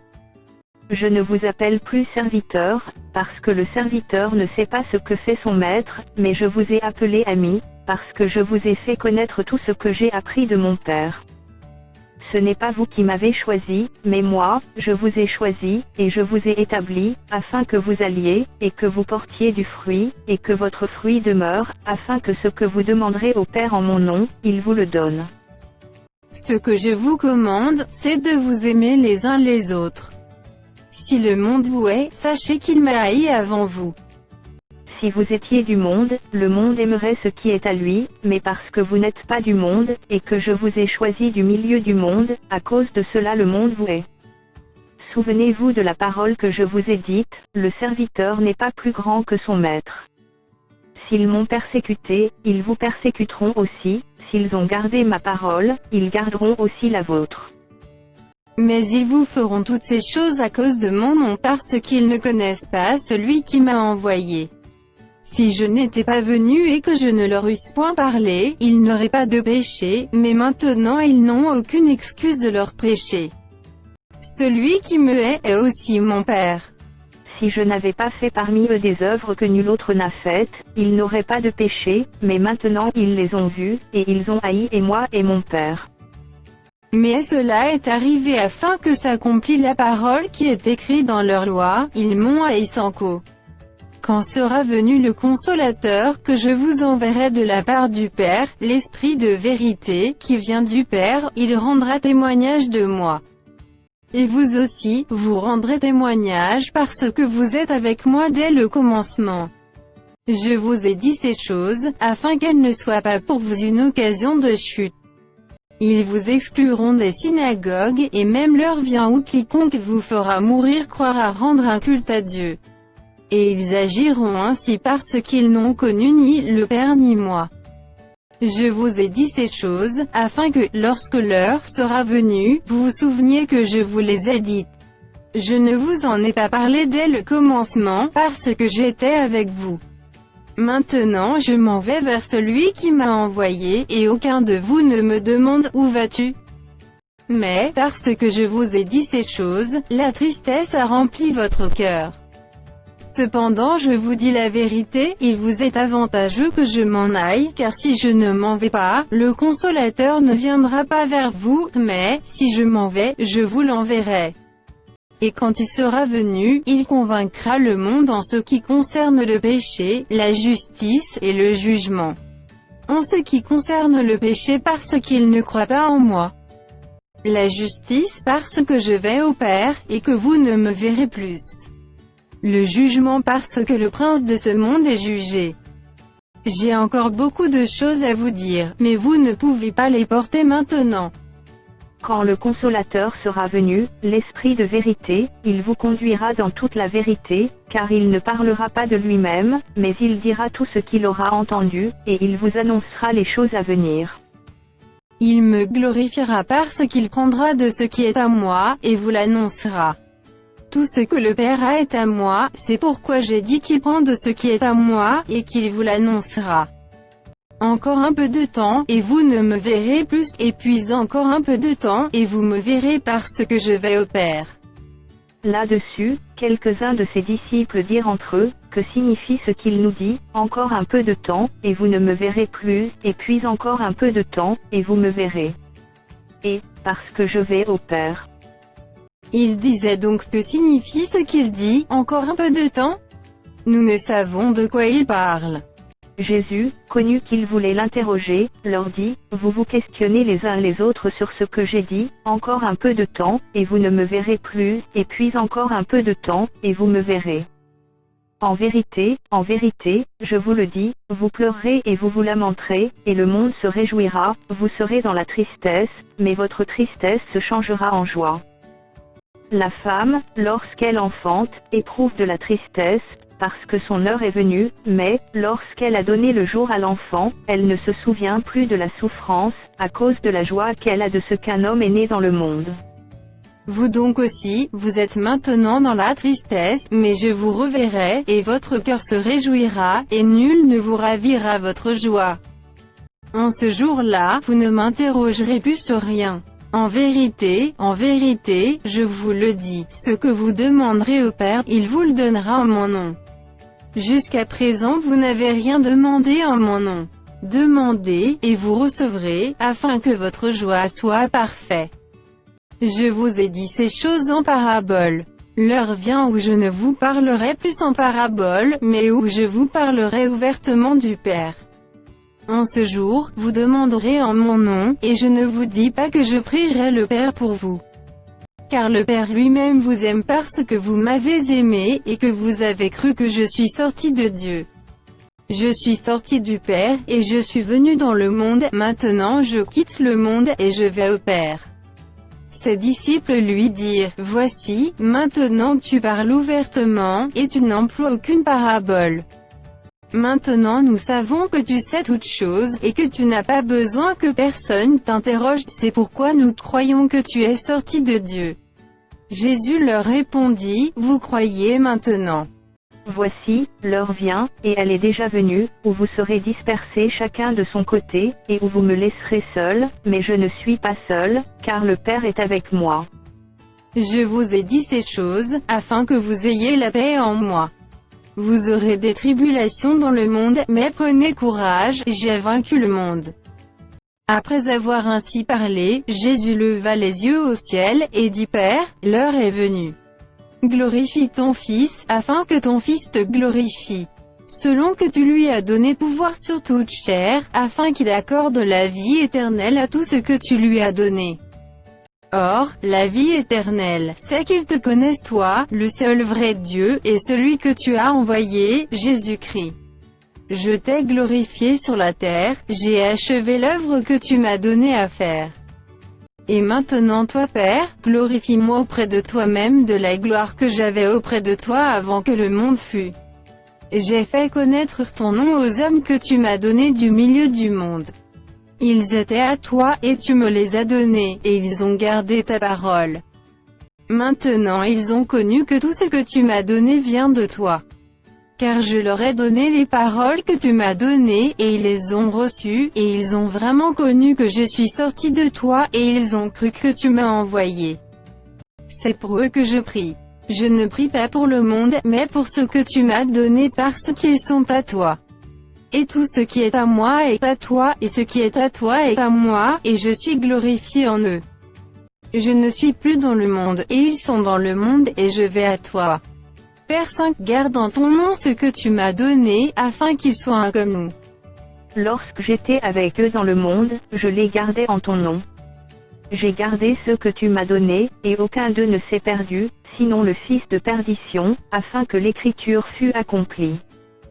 Et maintenant je vais à toi, et je dis ces choses dans le monde, afin qu'ils aient en eux ma joie parfaite. Je leur ai donné ta parole, et le monde les a haïs parce qu'ils ne sont pas du monde comme moi je ne suis pas du monde. Je ne te prie pas de les ôter du monde, mais de les préserver du mal. Ils ne sont pas du monde comme moi je ne suis pas du monde. Sanctifie-les par ta vérité, ta parole est la vérité. Comme tu m'as envoyé dans le monde, je les ai aussi envoyés dans le monde. Et je me sanctifie moi-même pour eux, afin qu'eux aussi soient sanctifiés par la vérité. Ce n'est pas pour eux seulement que je prie, mais encore pour ceux qui croiront en moi par leur parole. Afin que tous soient un comme toi, Père, tu es en moi, et comme je suis en toi, afin qu'eux aussi soient un en nous pour que le monde croie que tu m'as envoyé. Je leur ai donné la gloire que tu m'as donnée, afin qu'ils soient un comme nous sommes un.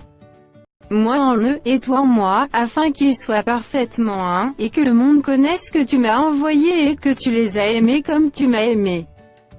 Père, je veux que là où je suis ce que tu m'as donné soit aussi avec moi, afin qu'ils voient ma gloire, la gloire que tu m'as donnée, parce que tu m'as aimé avant la fondation du monde. Père juste, le monde ne t'a point connu, mais moi je t'ai connu, et ceux-ci ont connu que tu m'as envoyé.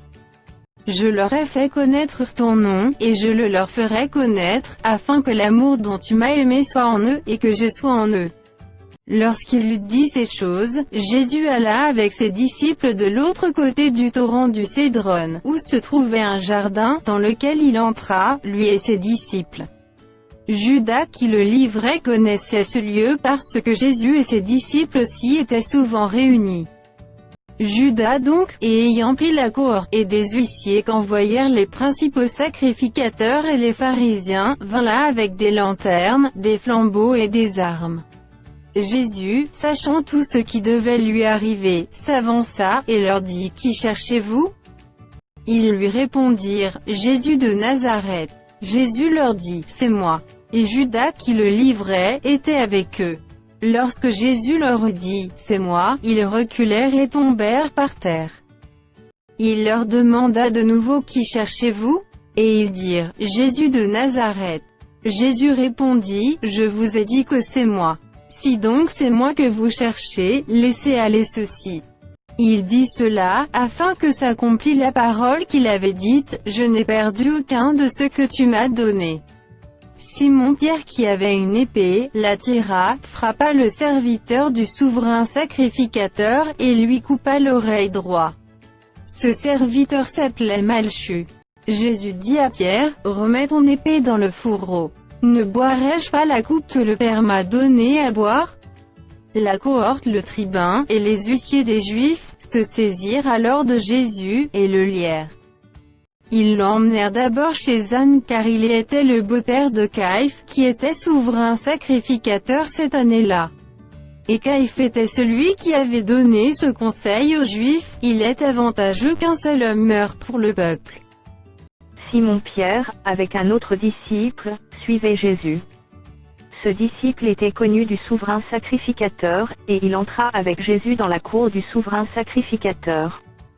Mais Pierre resta dehors près de la porte. L'autre disciple, qui était connu du souverain sacrificateur, sortit par là à la portière, et fit entrer Pierre. Alors la servante, la portière, dit à Pierre: toi aussi, n'es-tu pas des disciples de cet homme? Il dit: je n'en suis point. Les serviteurs et les huissiers qui étaient là, avaient allumé un brasier, car il y faisait froid, et ils se chauffaient.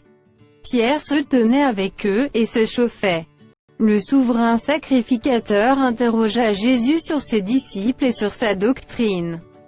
Jésus lui répondit: j'ai parlé ouvertement au monde, j'ai toujours enseigné dans la synagogue et dans le temple, où tous les Juifs s'assemblent, et je n'ai rien dit en secret. Pourquoi m'interroges-tu? Interroge sur ce que je leur ai dit ceux qui m'ont entendu, voici, ceux-là savent ce que j'ai dit. À ces mots, un des huissiers qui se trouvait là, donna un soufflet à Jésus, en disant: est-ce ainsi que tu réponds au souverain sacrificateur? Jésus lui dit: si j'ai mal parlé, fais voir ce que j'ai dit de mal, et si j'ai bien parlé, pourquoi me frappes-tu? Anne l'envoya lié à Caïphe, le souverain sacrificateur. Simon-Pierre était là, et se chauffait. On lui dit: toi aussi, n'es-tu pas de ses disciples? Il le nia, et dit: je n'en suis point. Un des serviteurs du souverain sacrificateur, parent de celui à qui Pierre avait coupé l'oreille, dit: ne t'ai-je pas vu avec lui dans le jardin? Pierre le nia de nouveau. Et aussitôt le coq chanta. Ils conduisirent Jésus de chez Saïphe au prétoire, c'était le matin. Ils n'entrèrent point eux-mêmes dans le prétoire, afin de ne pas se souiller, et de pouvoir manger la Pâque. Pilate sortit donc pour aller à eux, et il dit: quelle accusation portez-vous contre cet homme? Ils lui répondirent: si ce n'était pas un malfaiteur, nous ne te l'aurions pas livré. Sur quoi Pilate leur dit: prenez-le vous-même, et jugez-le selon votre loi. Les Juifs lui dirent: il ne nous est pas permis de mettre personne à mort. C'était afin que s'accomplît la parole que Jésus avait dite lorsqu'il indiqua de quelle mort il devait mourir. Pilate rentra dans le prétoire, appela Jésus, et lui dit: es-tu le roi des Juifs? Jésus répondit: est-ce de toi-même que tu dis cela, ou d'autres te l'ont-ils dit de moi? Pilate répondit: moi, suis-je juif? Ta nation et les principaux sacrificateurs t'ont livré à moi, qu'as-tu fait? Mon royaume n'est pas de ce monde, répondit Jésus. Si mon royaume était de ce monde, mes serviteurs auraient combattu pour moi afin que je ne fusse pas livré aux Juifs, mais maintenant mon royaume n'est point d'ici-bas.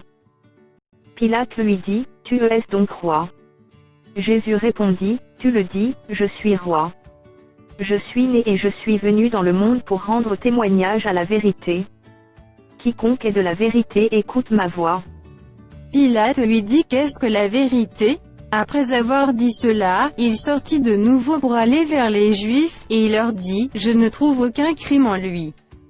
Mais, comme c'est parmi vous une coutume que je vous relâche quelqu'un à la fête de Pâques, voulez-vous que je vous relâche le roi des Juifs? Alors de nouveau tous s'écrièrent: non pas lui, mais Barabbas. Or, Barabbas était un brigand. Alors Pilate prit Jésus, et le fit battre de verges. Les soldats tressèrent une couronne d'épines qu'ils posèrent sur sa tête, et ils le revêtirent d'un manteau de pourpre, puis, s'approchant de lui, ils disaient: salut, roi des Juifs. Et ils lui donnaient des soufflets. Pilate sortit de nouveau, et dit aux Juifs: voici, je vous l'amène dehors, afin que vous sachiez que je ne trouve en lui aucun crime. Jésus sortit donc portant la couronne d'épines et le manteau de pourpre. Et Pilate leur dit: voici l'homme. Lorsque les principaux sacrificateurs et les huissiers le virent, ils s'écrièrent: crucifie! Crucifie! Pilate leur dit: prenez-le vous-même, et crucifiez-le, car moi, je ne trouve point de crime en lui. Les Juifs lui répondirent, nous avons une loi, et, selon notre loi, et il doit mourir parce qu'il s'est fait fils de Dieu. Quand Pilate entendit cette parole, sa frayeur augmenta. Il rentra dans le prétoire, et il dit à Jésus, d'où es-tu?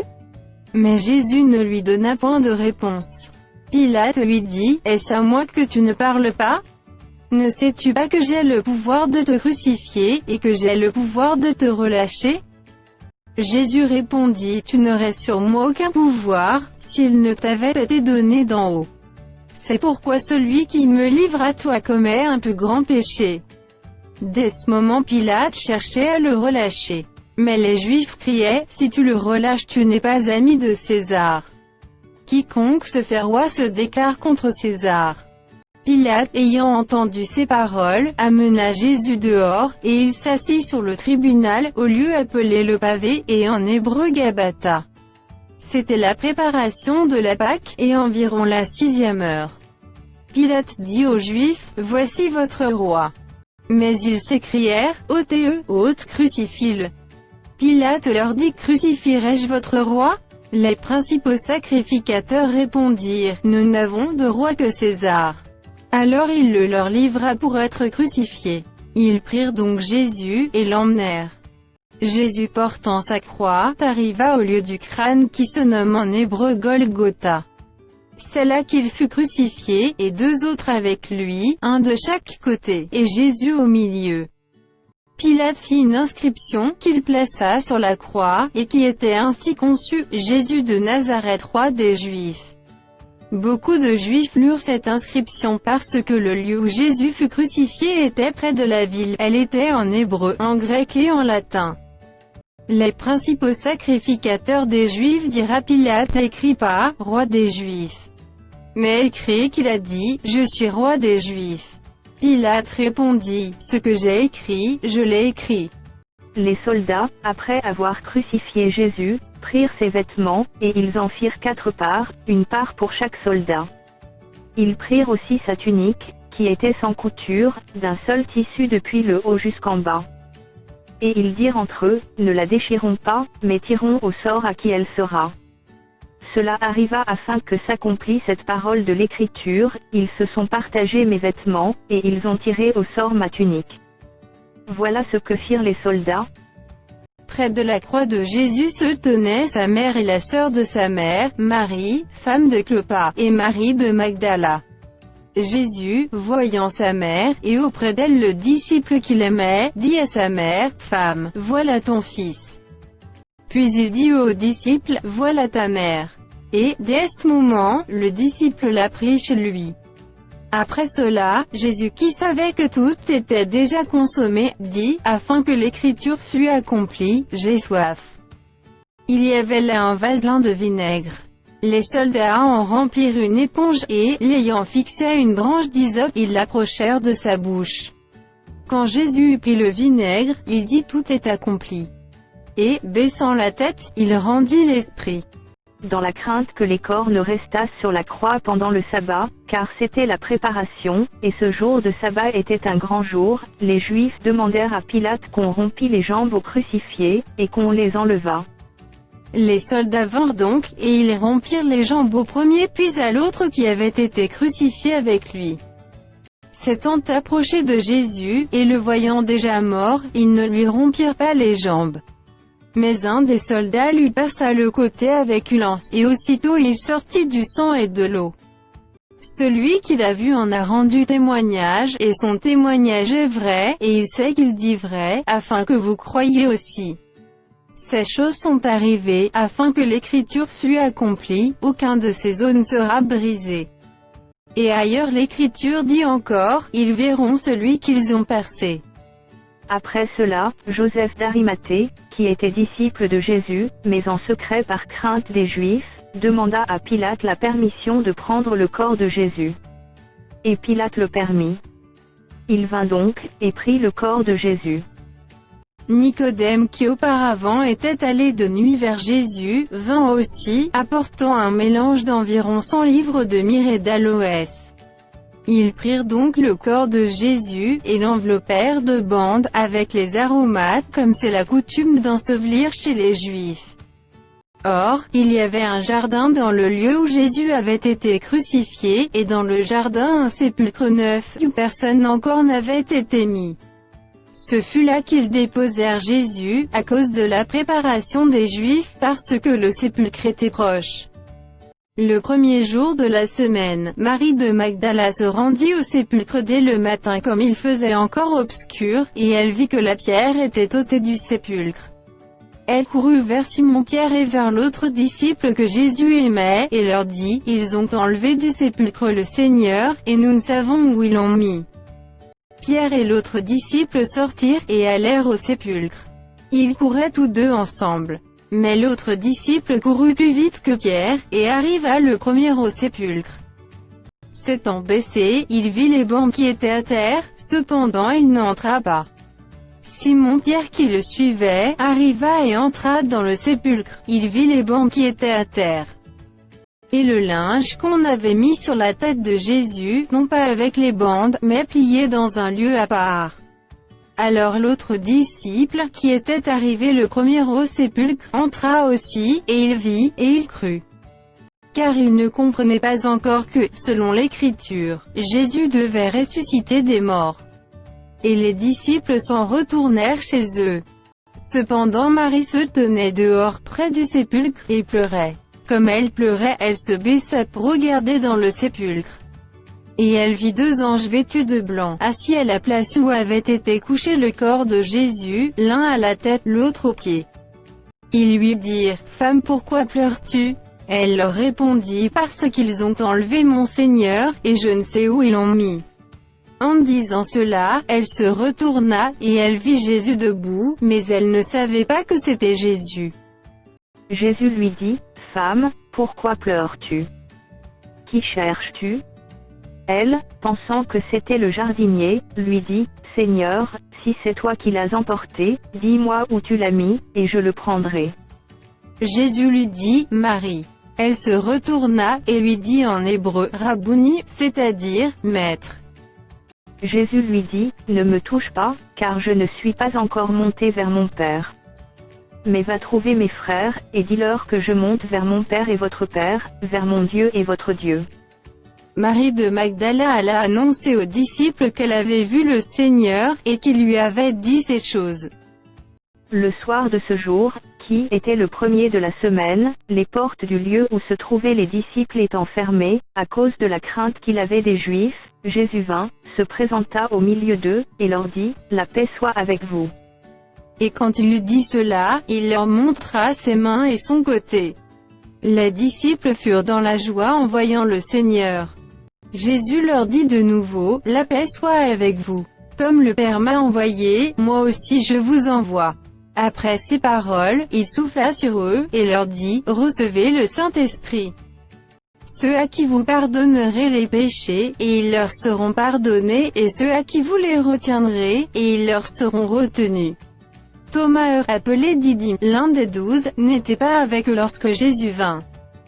Les autres disciples lui dirent donc, « Nous avons vu le Seigneur. » Mais il leur dit, « Si je ne vois dans ses mains la marque des clous, et si je ne mets mon doigt dans la marque des clous, et si je ne mets ma main dans son côté, je ne croirai point. » 8 jours après, les disciples de Jésus étaient de nouveau dans la maison, et Thomas se trouvait avec eux. Jésus vint, les portes étant fermées, se présenta au milieu d'eux, et dit, « La paix soit avec vous. » Puis il dit à Thomas, « Avance ici ton doigt, et regarde mes mains, avance aussi ta main, et mets-la dans mon côté, et ne sois pas incrédule, mais crois. » Thomas lui répondit, « Mon Seigneur et mon Dieu. » Jésus lui dit, « Parce que tu m'as vu, tu as cru. Heureux ceux qui n'ont pas vu, et qui ont cru. » Jésus a fait encore, en présence de ses disciples, beaucoup d'autres miracles qui ne seront pas écrits dans ce livre. Mais ces choses ont été écrites, afin que vous croyiez que Jésus est le Christ, le Fils de Dieu, et qu'en croyant vous ayez la vie en son nom. Après cela, Jésus se montra encore aux disciples, sur les bords de la mer de Tibériade. Et voici de quelle manière il se montra.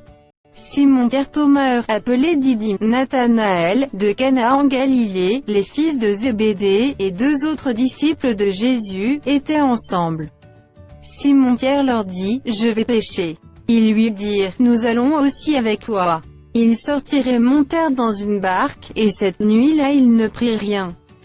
Le matin étant venu, Jésus se trouva sur le rivage, mais les disciples ne savaient pas que c'était Jésus. Jésus leur dit, « Enfants, n'avez-vous rien à manger ?» Ils lui répondirent, « Non. » Il leur dit, « Jetez le filet du côté droit de la barque, et vous trouverez. » Ils le jetèrent donc, et ils ne pouvaient plus le retirer, à cause de la grande quantité de poissons. Alors le disciple que Jésus aimait dit à Pierre, « C'est le Seigneur. » Et Simon-Pierre, dès qu'il eut entendu que c'était le Seigneur, mit son vêtement et sa ceinture, car il était nu, et se jeta dans la mer.